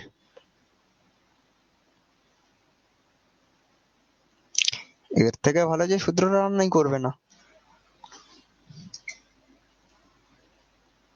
আচ্ছা, আর হচ্ছে আর্যদের ভোজন করবার পর নিজে ভোজন করবে। হুম। আচ্ছা, অর্থাৎ দয়ানন্দ সরস্বতী আদৌ যে শূদ্রের প্রতি করুণা বৎসল এরকম কিছুই নন, বরং তিনি নিজেও কল্পনার সঙ্গে সঙ্গে জাতিবাদীও বটে। আচ্ছা, তারপরে উনি দেখুন কি লিখছেন। উনি বলছেন যখন শূদ্র স্পৃষ্ট অন্ন ভোজন দোষজনক, তখন তাহার হস্তে পক্ক অন্ন কিরূপে ভোজন করা যাইতে পারে। উনি কি উত্তর দিচ্ছেন, উনি দিচ্ছেন যে ইহা কপর করবে তো মিথ্যা কথা। বেশ, আচ্ছা, যে যিনি গুড় চিনি ঘৃত দুগ্ধ আটা শাক এবং ফলমূল ভোজন করিয়াছেন, তিনি জগতের সমস্ত লোকের হস্তে প্রস্তুত খাদ্য উচ্ছিষ্ট ভোজন করিয়াছেন জানিবেন।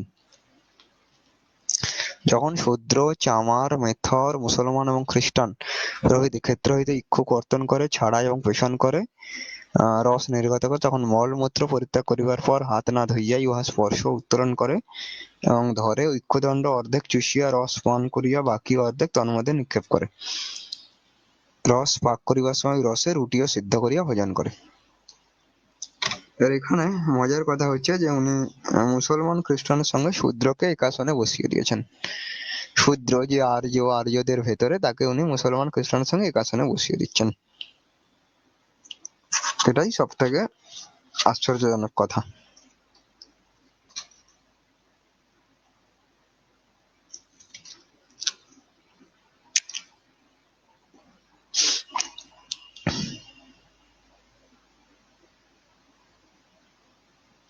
হুম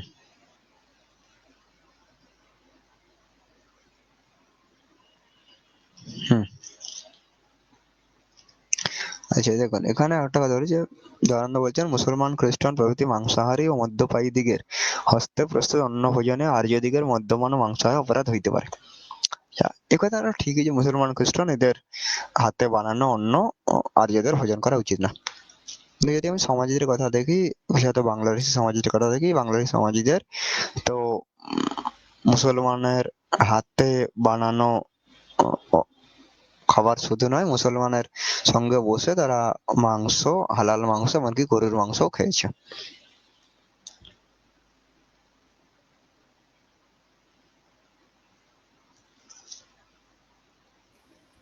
সে দাদা যে মাংসই খাক, তারা তো মাংস আহারের বিরুদ্ধেই কথা বলে, তাই না? মাংস আহার একদম একদম। পশুবলির বিরুদ্ধেই কথা বলে। সেটা যে মাংসই খাক, তারা ন্যায্যদের সঙ্গে বসে কেন মাংস খাবে? তারা ওইভাবে খাবে, যদি মানে ঠিকঠাক ভাবে বৈদিক ভাবে ঠিকঠাক নিয়মে খাইতো, তাও একটা কথা ছিল। ওরা তো হিন্দু হ্যাঁ নিয়মেও খায় না, কারণ ন্যায্যদের সঙ্গে বসে খাচ্ছে। একদম। আচ্ছা, তারপরে কি দেখি। তারপর উনি বলছেন কেবল পান ভোজন এক হইলে উন্নতি হইবে না। উনি এর আগে পান ভোজন এক নয় তাই অবনতি এরকম লিখলেন, তারপরে বললেন না কেবল পান ভোজন এক হলে উন্নতি হবে না। তাই উনি নিজেই একটু আগে যা বলেন একটু পরেই তাকে বিপরীত করে দেন। এই যে উনি বলছেন যে পৃথক পৃথক রন্ধন ভোজন ব্যবস্থা পরাজয়ের হেতু। বেশ। তারপরে আবার এখানে এসে বলছেন পান ভোজন এক হইলে উন্নতি হবে না। কি মজার কথা। আচ্ছা,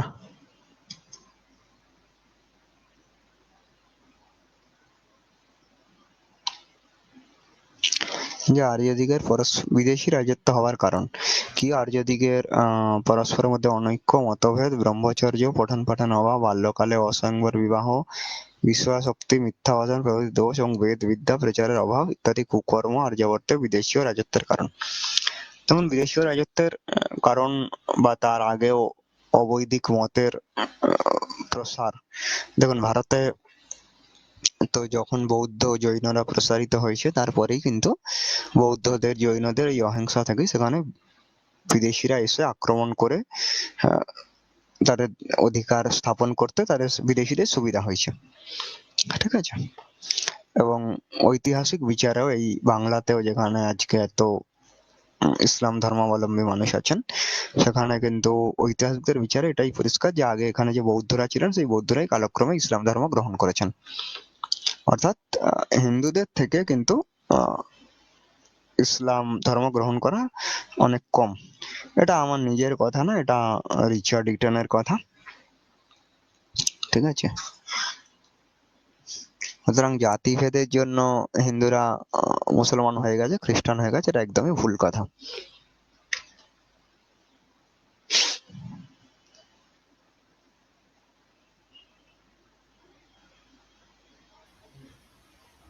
আসলে দাদা কিছু রয়েছে, মানে ফেসবুক পণ্ডিত রয়েছে, তাদের কারণে এই ধারণাটা তৈরি হয়েছে আর কি। মানে তারা নিজেদেরকে ব্রাহ্মণ বলে যদিও, কিন্তু নিজেরাই অনেক আচার পালন করেন না।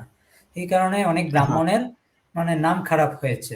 তো এই কারণে লোকজন এখন হ্যাঁ বলতেছে কি যে তাদের জন্যই সবকিছু হচ্ছে, সব সমস্যা হচ্ছে। কিন্তু তারা তো শাস্ত্র অনুযায়ী ব্রাহ্মণ থেকে পতিত হয়ে গিয়েছে। যারা ওই ধরনের কদাচার করছেন, হ্যাঁ ব্রাহ্মণদের লক্ষণ মানছেন না, তাই বলে যে ব্রাহ্মণ নেই এমন তো নয়। এটা তো কলিযুগ, বুঝতে হবে। হ্যাঁ হ্যাঁ হ্যাঁ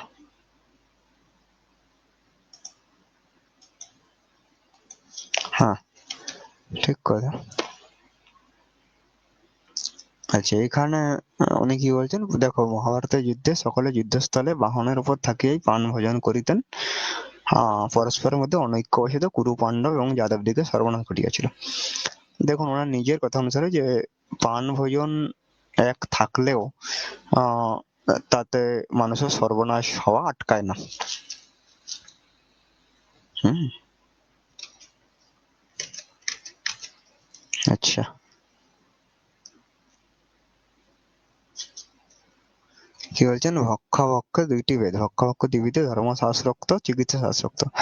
তো বলছেন যে দ্বিজ ব্রাহ্মণ গোত্র বৈচম ক্ষুদ্ররাও অপবিত্র মলমূত্রাদি সংসর্গজাত শাক ফলমূল প্রভৃতি ভোজন করা উচিত নয়। তো ঠিক আছে।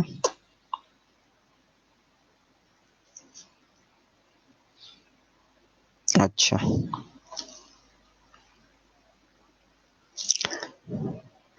তারপর দেখো যে মনু 2:177, ধরনের বর্জ্যায়ন মধু মাংসাঞ্চ 2:177।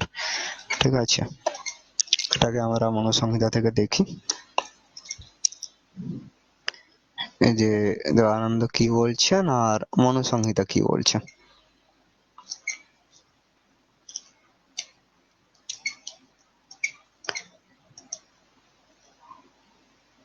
আচ্ছা, দেখা যাচ্ছে? হ্যাঁ দাদা, দেখা যাচ্ছে। হ্যাঁ, এই যে 2 একসাথে বলছে বর্জয়ন মধু মাংসাঞ্চ গন্ধং মালয়ং রসান শ্রিয়ঃ সুক্তানি ইয়ানি সর্বাণি প্রাণিনাং চৈব হিংসনম। একজন ব্রহ্মচারী নিম্নোক্ত দ্রব্যগুলো বর্জন করে। কি? মধু, মাংস, গন্ধ, মাল্য, গুড়, স্ত্রী সংসর্গ, সুক্ত দ্রব্য, দই, প্রাণী হিংসা, এইগুলো ব্রহ্মচারী আহ, বর্জন করবে। এই অর্থাৎ বাকিদের জন্য কিন্তু বর্জন করার কথা বলা হয়নি।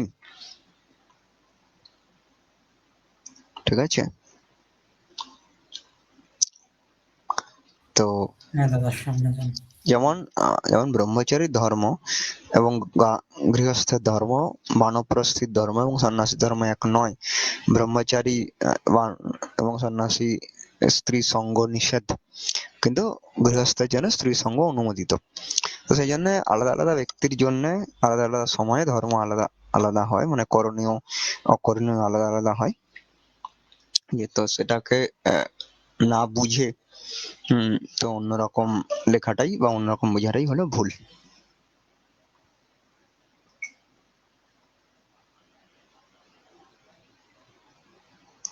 আচার্য হচ্ছে মদ্য, গঞ্জিকা, সিদ্ধি, অহিফেন প্রভৃতি বিবিধ মাদকদ্রব্য পরিত্যাজ্য। আচার্য আমরা দয়ানন্দ সরস্বতী নিজের জীবনীতে দেখতে পাই যে তিনি সিদ্ধি পান করতেন,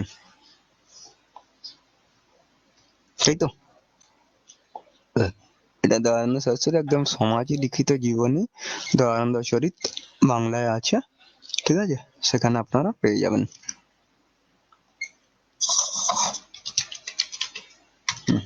তুমি ততক্ষণ বলো, আমি এটা করি। হ্যাঁ, এখানে কমেন্ট গুলো দেখি। হ্যাঁ, হা হা দেওয়া শুরু করেছে সামাজিক চিরায়ত কাজ। আচ্ছা, আপনারা তুই তুকারি করবেন না। এখানে কে একজন তুই তুকারি করেছিলেন, এসব তুই তুকারি করবেন না, করলে ব্লক দিতে বাধ্য হব। এবং গালাগালি করবেন না। আপনারা চাইলে মানে এখানে আলোচনায় যুক্ত হতে পারেন, যুক্ত হয়ে কিছু বলতে পারেন। দেখেন আলোচনার লিঙ্ক পিন পোস্টে দেওয়া আছে, ঠিক আছে? এটা আপনারা দেখুন। আর লোকজন মানে এত কম কেন আমি বুঝতেছি না আসলে, আজকে কেন এত কম, অন্য দিনের থেকে অনেক কম আজকে। যাই হোক, আপনারা যে যে গ্রুপে আছেন সব গ্রুপে লিঙ্কটা দিয়ে দিবেন। তাহলে আশা করি সবাই দেখতে পাবেন। আর আর্য সমাজ নিয়ে এই যে আমাদের সাধারণ মানুষকে বিভ্রান্ত করছে, কেন করতে পারছে? কারণ তারা কিছু বিষয় দেখাচ্ছে, সব দেখাচ্ছে না, কিন্তু তারা তাদের ভালো বিষয়গুলো দেখাচ্ছে। এই কারণে ব্রেইন ওয়াশ করতে পারছে, এটাকে এক প্রকার ব্রেইন ওয়াশ বলে। তারপর তারা দেখাচ্ছে যে তারা শুধু বেদ পড়ে, বেদ মানে বেদ প্রধান ধর্মগ্রন্থ ইত্যাদি বলে মানুষের ব্রেইন ওয়াশ করছে। কিন্তু তারা যে বেদ পড়ছে তাদের তো প্রাথমিক জ্ঞানই নেই বেদের। তা বেদের মন্ত্রভাগে বিধি দেখাচ্ছে, তা ব্রাহ্মণ বাক্যে বেদ মানছে না, উপনিষদ আরণ্যককে কোনোভাবে মানছে না, বেদের অংশ সে মানছে না। উপনিষদ আরণ্যক কিন্তু মূলত ব্রাহ্মণেরই অংশ, এবং বেদের জ্ঞান কাণ্ড বলা হয় উপনিষদ আরণ্যককে। তো এগুলো বেসিক বিষয়। তো এই বেসিক বিষয় যাদের কাছে নেই, যাদের জ্ঞান নেই, তারা যদি আমাদের এসে বলে যে বেদ শিখায়, আমাদের দেখায় যে তারা অনেক বেদ পড়ে হ্যান তেন, এটা তো হাস্যকর বিষয়। আর এই আচার্য সায়নের সঙ্গে তুলনা তো পরের বিষয়, আরো এটা অনেক পরের বিষয়। দয়ানন্দ সরস্বতী সবগুলো বেদের ভাষ্য করেননি, করার যোগ্যতা হয় নাই ওনার।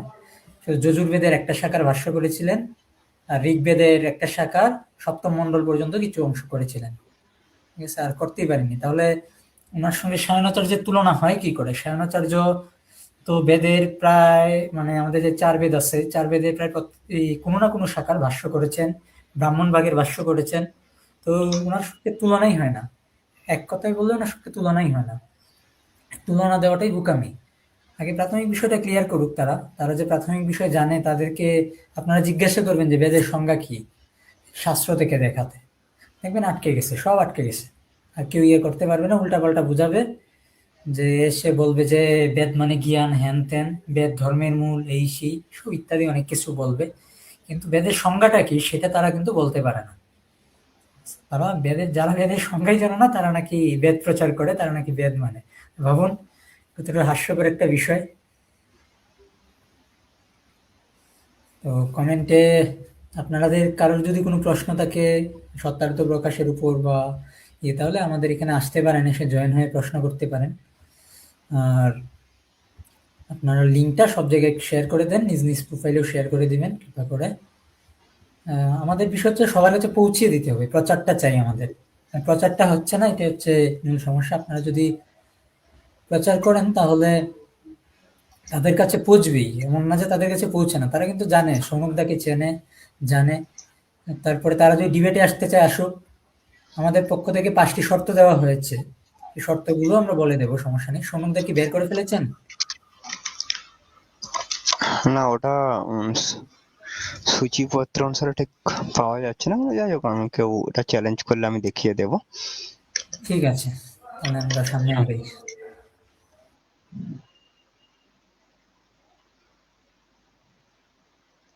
এখানে কি বলছেন যে মদ্য মাংসাহারে ম্লেচ্ছ দিগের হস্তে প্রস্তুত অন্ন ভোজন করিবে না। এটা সমাজীরা নিজেরা পালন করলেই ভালো হয়।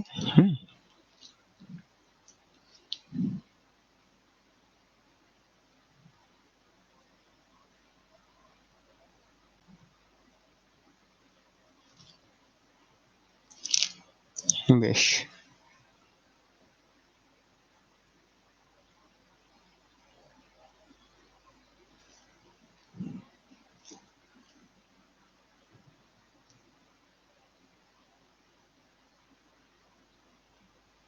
হুম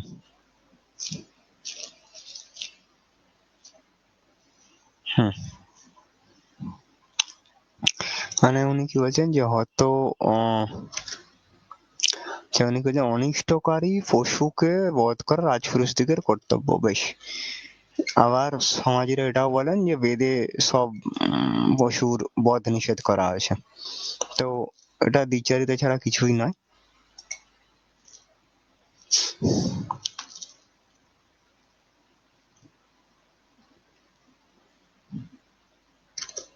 ঠিক আছে, আচ্ছা। যে হত হিংস্র পশুর মাংস কি করা উচিত? বলছেন ইচ্ছা হয় ফেলিয়া দিবে, ইচ্ছা হয় মাংসাহারী পশুদিগকে ভক্ষণ করাবে, জ্বালাইয়া দিবে, অর্থাৎ কোনো মাংসাহারীকে ভোজন করাবে। তো মানুষ যে পশুদের মাংস খায় তারা মূলত তৃণভোজী। ঠিক আছে, মানুষ তো মাংসাহারী পশুদের মাংস খায় না, তাই না? মানুষ যেমন ছাগল এর মাংস খায়, কেউ ভেড়ার মাংস খায়, কিন্তু কেউ কি বাঘের মাংস খায়? না। ঠিক আছে, বা বা কুকুরের মাংস, যেটা নাগাল্যান্ডে খাওয়া হয়, কিন্তু সেটা চল তার বাইরে নেই।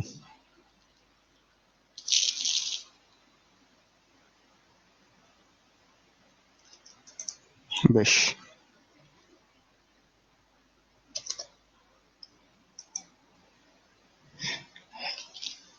আচ্ছা,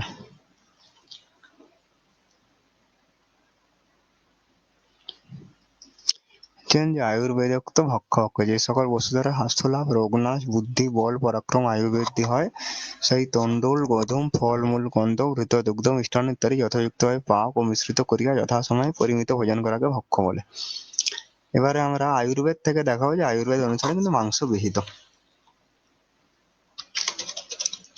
ঠিক আছে, অর্থাৎ দয়ানন্দ সরস্বতীর যে আয়ুর্বেদের সম্যক জ্ঞান ছিল না, সেটা স্পষ্ট হয়ে যায়।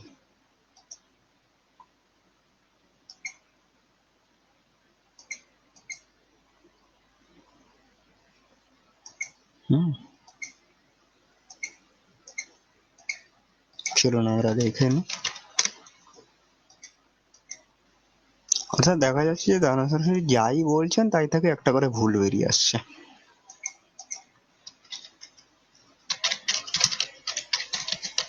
তাই না?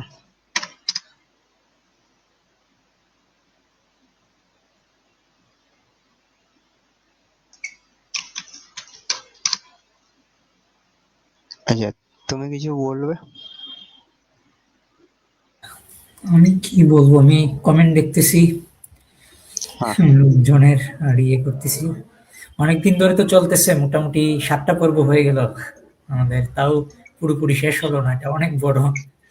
হ্যাঁ, না আমি তো আগেই বলেছি এটা একাদশ সমোল্লাস পর্যন্ত চলবে, কারণ এরপরে দ্বাদশ সমোল্লাসে উনি জৈন এবং বৌদ্ধদের বিষয়ে বলেছেন। তো সেটা উনি ঠিক বলেছেন বা ভুল বলেছেন তাতে আমাদের কিছু যায় আসে না। ঠিক আছে, আর উনি ত্রয়োদশ চতুর্দশ সমুল্লাসে খ্রিস্টান আর মুসলমানদের বিষয়ে বলেছেন, সেটা উনি ঠিক বলুন ভুল বলুন, তাতে আমাদের কিচ্ছু যায় আসে না। উনি হিন্দুদের সম্পর্কে কি বলেছেন সেইটুকুই আমাদের প্রয়োজন।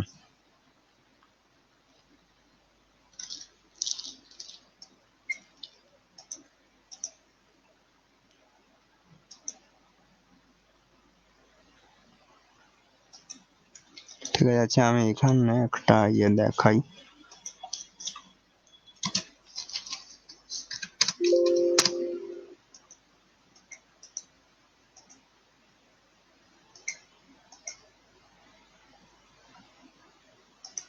হুম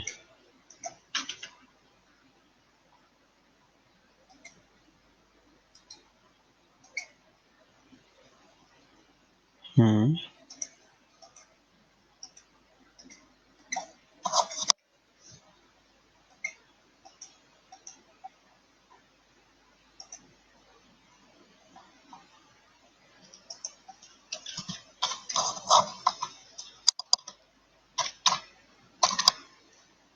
কি হলো ব্যাপারটা?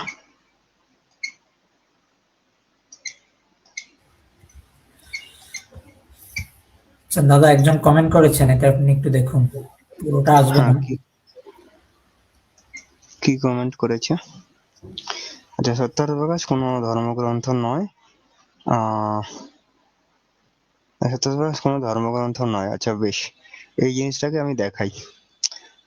শুভ আর্য, আপনি এটা মানে আপনি এই আলোচনা অবশ্যই যুক্ত হতে পারেন। আলোচনায় যুক্ত হতে মানে সবাইকে স্বাগত।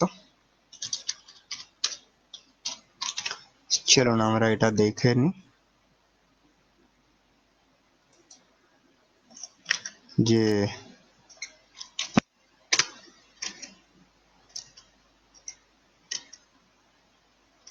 হুম,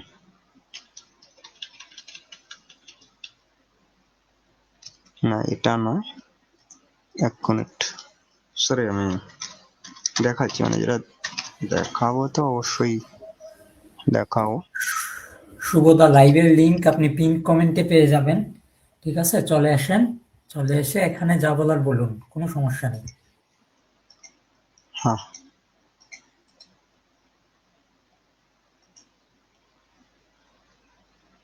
হুম,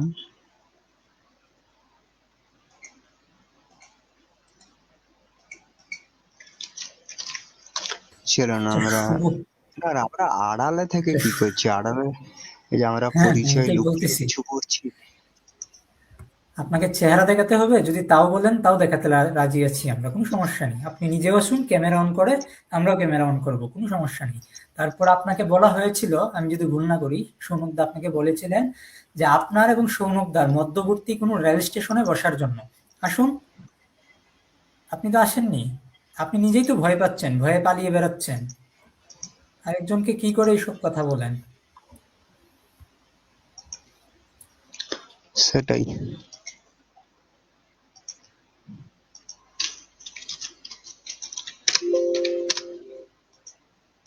হুম, এখানে আমি একটা জিনিস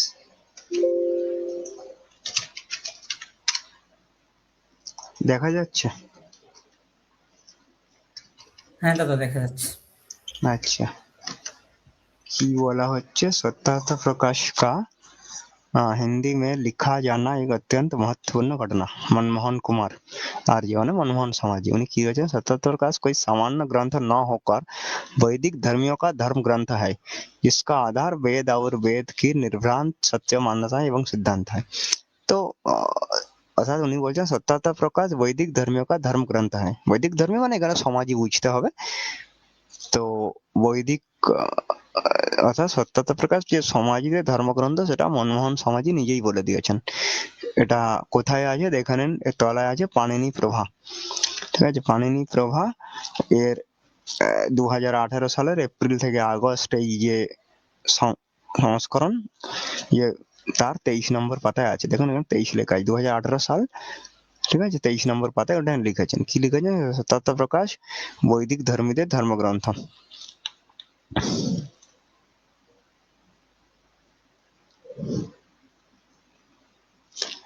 ঠিক আছে? তো তাহলে সত্যতার ধর্মগ্রন্থ নয় কথাটা তো সমাজীরা নিজেরাই মানছেন না, মানে সমাজী আচার্য মানছেন না। সাধারণ সমাজের কথা বলছি না, সমাজী আচার্যই মানছেন না। হ্যাঁ, এখন তারা যারা কমেন্ট করছেন মানে সাধারণ সমাজিগণ, তারা তো এক একজন এক এক কথা বলে। এমনকি আমি এমনও দেখেছি অনেকে দুর্গাপূজায় গিয়ে অঞ্জলিও দিচ্ছে, আবার ওইদিকে আর্য সমাজের হয়ে প্রচারও করছে। ওদের তো কোনো কিছুই ঠিক নেই, আমরা ওদেরকে কেন মানবো? আমরা মানবো মূল সংগঠন কি বলছে, আমরা সেটাকে মানবো। কারণ মূল সংগঠনই তো আমাদের সমস্যা করছে, আমাদের ধর্মের ক্ষতি করছে। হুম হুম হুম। আচ্ছা, চলুন সত্যতার কাছে ফিরে যাই।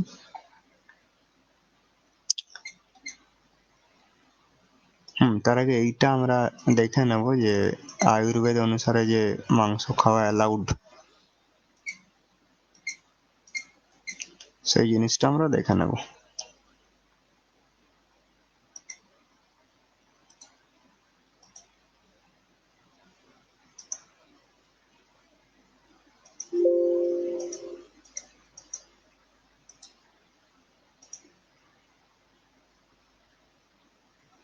হুম,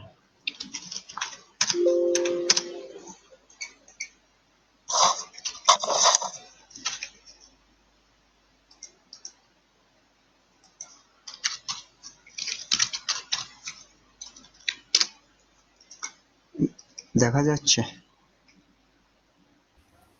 আর একটু বড় করেন।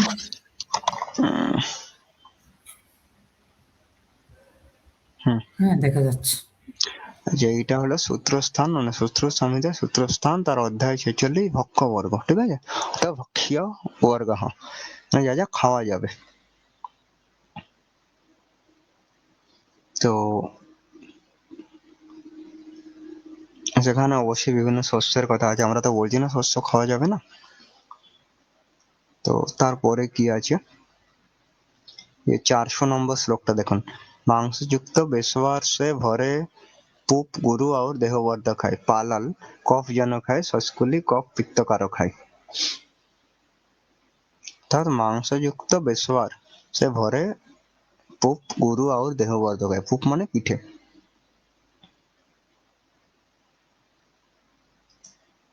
আর একটা জিনিস দেখাই,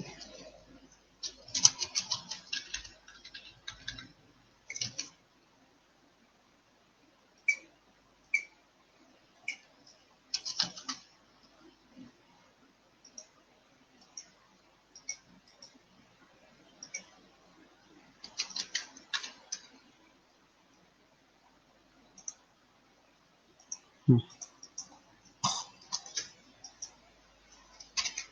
হুম,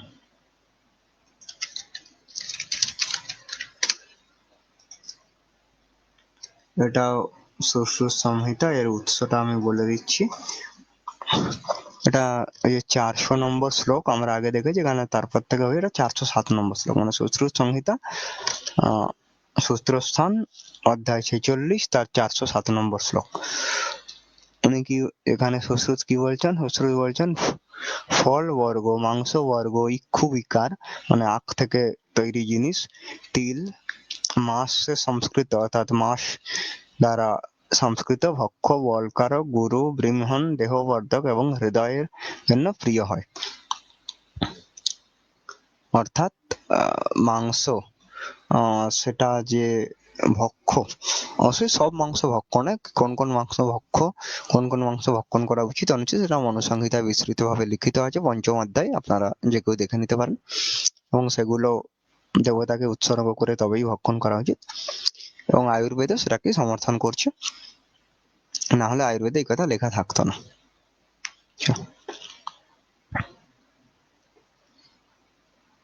বেশ,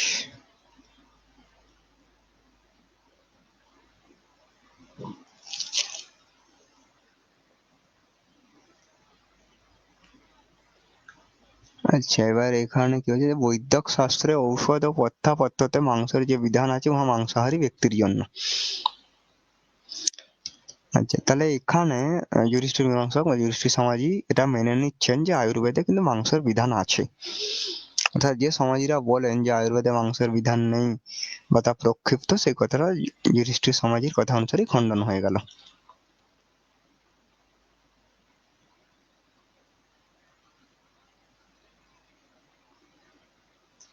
আচ্ছা,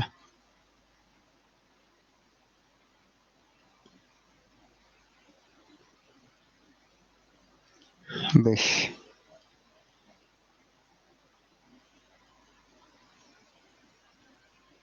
আচ্ছা, এখানে উনি কি বলছেন যে চণ্ডাল, মেথর, চামার প্রভৃতি নিম্ন স্তরের লোকদিগের হস্তে ভোজন করিবে না। এটা যদি অন্য কেউ বলেন তাহলে তিনি হয়ে যান জাতিবাদী। আর কিন্তু দয়ানন্দ সরস্বতীর একই কথা, যে চণ্ডাল, মেথর, চামার এদের হাতে খাবার খাবে না।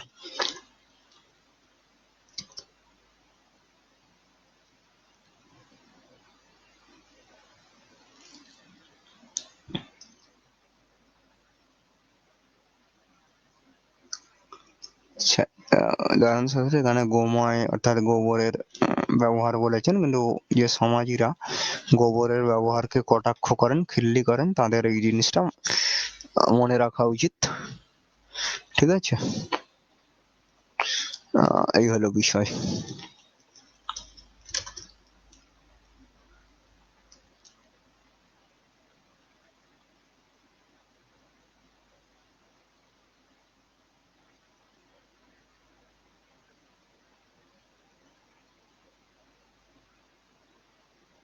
হুম,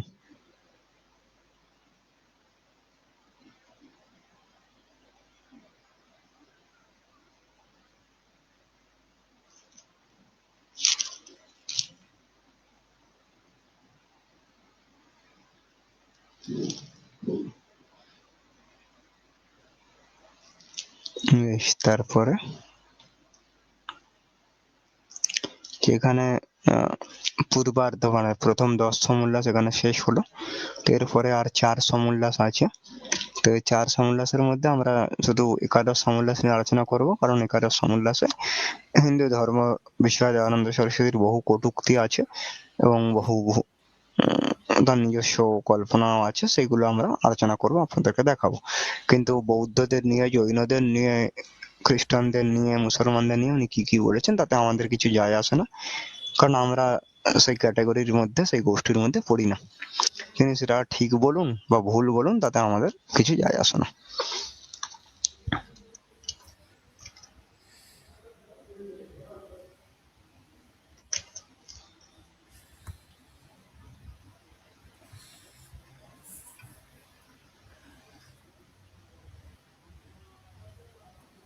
তাহলে কি এবং দাদা এই আজকে, গোটা হ্যাঁ, এই বলছি আজকে কি গোটা এখানেই শেষ হবে?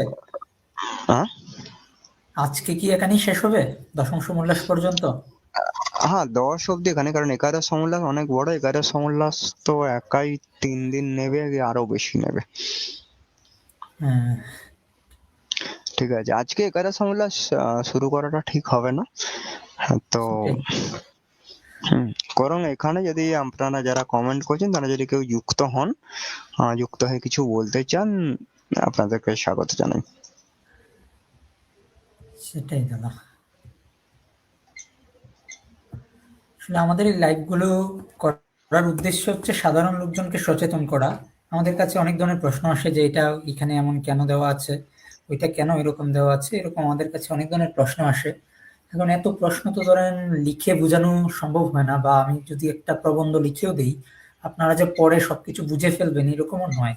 সে কারণেই লাইভগুলো করা হয়, আমাদের এখানে এসে যুক্ত হয়ে যেন আপনারা প্রশ্ন করতে পারেন, এবং যারা আমাদের বিপক্ষে আছেন তারাও যেন আসতে পারেন। তারা এসে আমাদের, আমরা যদি কিছু ভুল বলে থাকি কোনো কিছু, তাহলে সেগুলো খণ্ডন করতে পারেন নিজের যুক্তি দ্বারা। আমরা তো সবসময় স্বাগতম জানাচ্ছি। যে উপরে একজন বললেন আমরা নাকি প্রকাশ্যে না এসে এই আড়ালে থেকেই সব করছি, কিন্তু আড়ালে কোথায় থাকছি?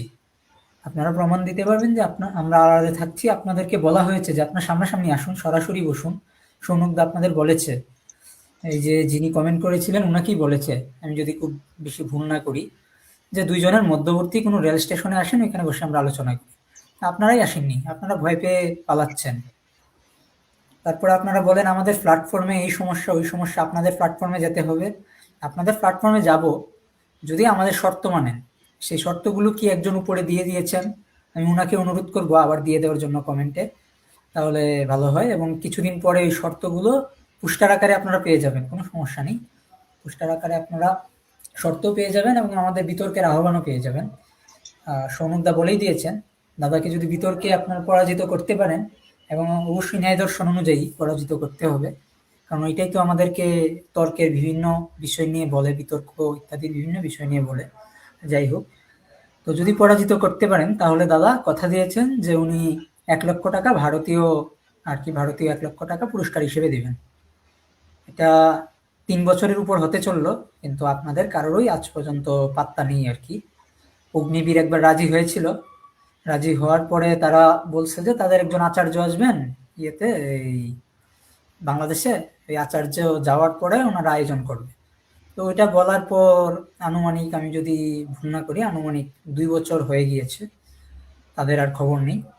ঠিক আছে, অনেক কষ্ট করে রাজি করিয়েছিলাম, ওবিএস এ সব প্ল্যাটফর্ম থেকে, নিজ নিজ প্ল্যাটফর্ম থেকে স্ট্রিম করা হবে ইত্যাদি অনেক কিছু বলে, দুই পক্ষেই কন্ট্রোল থাকবে, হ্যান ত্যান অনেক কিছু বলে, অনেক ইয়ে করে তারপর রাজি করানো হয়েছে।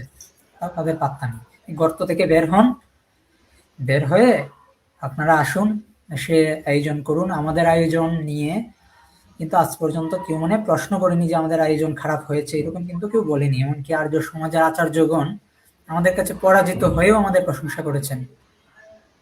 তো এটুকু আপনারা যোগ্যতা নিজেরা দেখান, আমাদের কোন আচার্যকে আপনারা পরাজিত করেছেন এবং তাদের থেকে প্রশংসা পেয়েছেন, এটুকু আপনারা দেখান। যদি দেখাতে পারেন তাহলে একটা কথা আছে যে আমরা বিচার বিশ্লেষণ করতে পারি যে কাদের আয়োজন সুন্দর হয় না হয়। হ্যাঁ, সৌনকদা বলুন। হ্যাঁ, আমি এখানে একটা জিনিস বলি, মানে আপনারা অনেকেই এখানে যারা কমেন্ট করছেন, যারা সমাজী আছেন এবং যারা সমাজী নন, তারা অনেকেই শিবাংশু নারায়ণ দ্বিবেদীর ভিডিও দেখেন। তো শিবাংশু নারায়ণ দ্বিবেদী এই কিছুদিন আগেই, সামান্য কয়েকদিন আগে একটা ভিডিও আপলোড করেছিলেন, সেখানে ইনি একটা আর্য সমাজে গিয়ে আর্য সমাজের আচার্যের সঙ্গে সৈদ্ধান্তিক চর্চা করছিলেন, আলোচনা করছিলেন। তো সেই চর্চার মাঝখানে সেই আচার্য এর স্বাস্থ্য খারাপ হয়ে যায়। ঠিক আছে, তা যাই হোক, তো তার স্বাস্থ্যের উন্নতি কামনা করি, এছাড়া আর কি বা বলতে পারি। সেটাই দাদা। আর যিনি কমেন্ট করেছেন ওনাকে কিন্তু অফার করা হয়েছিল বৌদ্ধ খণ্ডন নিয়ে লেখা দেওয়ার জন্য, আমাদের ম্যাগাজিনে দেওয়া হবে। যদি আমাদের বিরোধী কোনো তথ্য না থাকে তাহলে আমাদের ম্যাগাজিনে দিতে আমাদের আপত্তি নেই। ঠিক আছে, এইরকমও দেওয়া হয়েছিল। উনি আমাদের থেকে ডেটও জেনে নিয়েছিলেন, এই কারো কাছ থেকে জেনেছেন আমার ঠিক মনে নেই, তবে জেনে নিচ্ছিলেন। সৌনকদাও বলেছিলেন যে যদি উনি বৌদ্ধ খণ্ডন করতে পারেন তাহলে লেখা দিতে সমস্যা কি, ওনার লেখা ম্যাগাজিনে প্রকাশ করাই যায়। তারপরে উনি আর লেখা দেননি। মানে এটা কি উনি হিংসার বশে দেননি নাকি অন্য কিছু আমি জানি না, তাই উনি দেননি লেখা। আমাদের কিন্তু ভাই আপনাদের সঙ্গে শত্রুতা নেই যে আপনাদেরকে মেরে ফেলবো বা আপনাদেরকে ইয়ে করবো, এরকম কোনো শত্রুতা নেই। আপনারাই আমাদের সঙ্গে শত্রুতা করেন। সৌনকদা কলকাতা আর্য সমাজে গিয়েছেন, ওইখানে সৌনকদার সঙ্গে পরাজিত হয়ে উনারা সৌনকদাকে মিথ্যা মামলায় ফাঁসিয়ে দিয়েছেন। তা আপনারাই শত্রুতা করেন, আমরা আপনাদের সঙ্গে শত্রুতা করি না। ঠিক আছে, আপনারা আসুন, আপনাদেরকে সাদর আমন্ত্রণ। যে কোনো বিষয় নিয়ে আসতে পারেন, কোনো সমস্যা নেই। একদম। সেটাই আমি তো দাদা। বলেছি যে যে যে বিষয়ে আমাদের সঙ্গে সমাজীদের মতো পার্থক্য আছে, সেই যে কোনো বিষয়ে সমাজীরা আমাদের সঙ্গে শাস্ত্রার্থ করতে আসতে পারে। এছাড়া জৈন, বৌদ্ধ, খ্রিস্টান, মুসলমান যে কেউ আসতে পারে। তো আমরা সবার জন্যই প্রস্তুত আছি।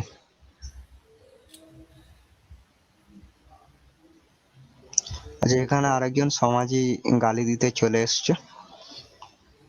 হ্যাঁ, আমি ব্লক করে দিয়েছি, সব গালিগালাজ এখানে চলবে না, সব তাদের এখানে গিয়ে করুক।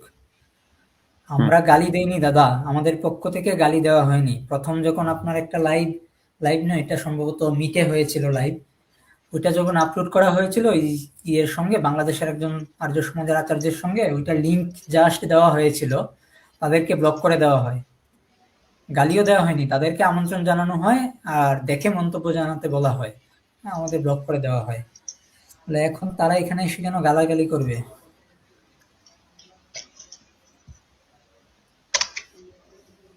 সেটাই।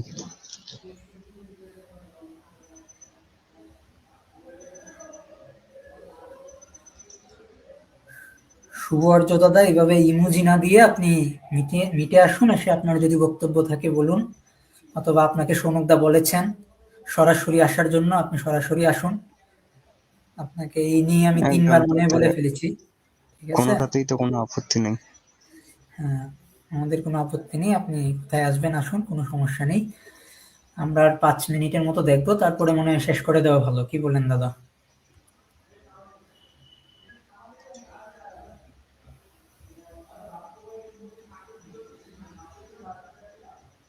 হ্যাঁ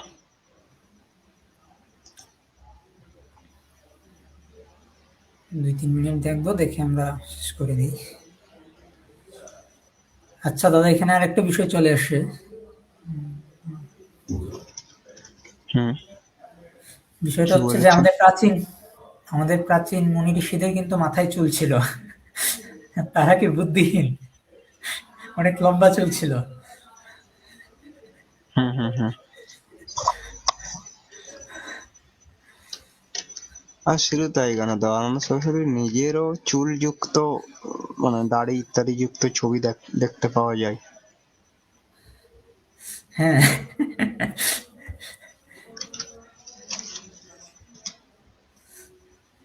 তাহলে হ্যাঁ, একজন বলছে যে গালি আর্য সমাজে অনেক জানা আছে বলে মনে হয়। হ্যাঁ, তারা গালাগালি করে, কিছু করার নেই এখানে আসলে। ওদের সম্ভবত গালির জন্য আলাদা ট্রেনিং দেওয়া হয়, আলাদা কোর্স করানো হয়, আর টাকাও দেওয়া হয়। হ্যাঁ, অবশ্য যাদের গুরু নিজেই উর্দু খিস্তি ব্যবহার করে থাকেন নিজের লেখায়, হুম আসলে গালি দিয়ে তো লাভ হচ্ছে না। এই যে আপনি গালাগালি করছেন, গালি দিয়ে লাভ হচ্ছে না। অমুক গ্রুপে অ্যাড করে গালি দিচ্ছেন, ওইটা স্ক্রিনশট দিয়ে আরেকজন পোস্ট দিচ্ছে, দিয়ে বলতেছে, এতে কি লাভ হচ্ছে আমাকে বুঝান তো। আপনি গালি দিচ্ছেন, সেটাই আরেকজনের মাথা গরম হয়ে গেলে সেও গালি দিচ্ছে, এতে কি লাভ হচ্ছে? আপনারা আসুন, আলোচনা করুন। আপনাদের কে বারণ করেছে? সেটাই আমার কথা তো এটাই, যে হ্যাঁ আসুন আলোচনা করুন, আমরা তো আলোচনা করার জন্য, শাস্ত্রার্থ করার জন্য সর্বদা প্রস্তুত আছি। হ্যাঁ, সেটাই। হুম আহ,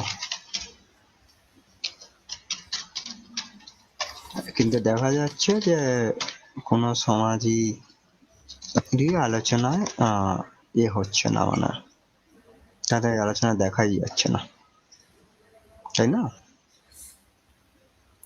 সেটাই।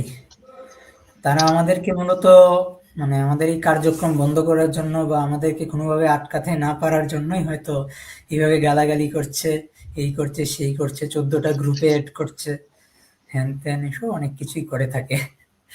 এইসব করে তো না তাদের কোনো লাভ হচ্ছে না ইয়ে হচ্ছে। এটা তো মুসলিমদের লক্ষণ। মোল্লারা যেমন তর্কে না পারলে গালাগালি দেয়, এরকম সেটাই, ওইটা নিয়ে গিয়ে।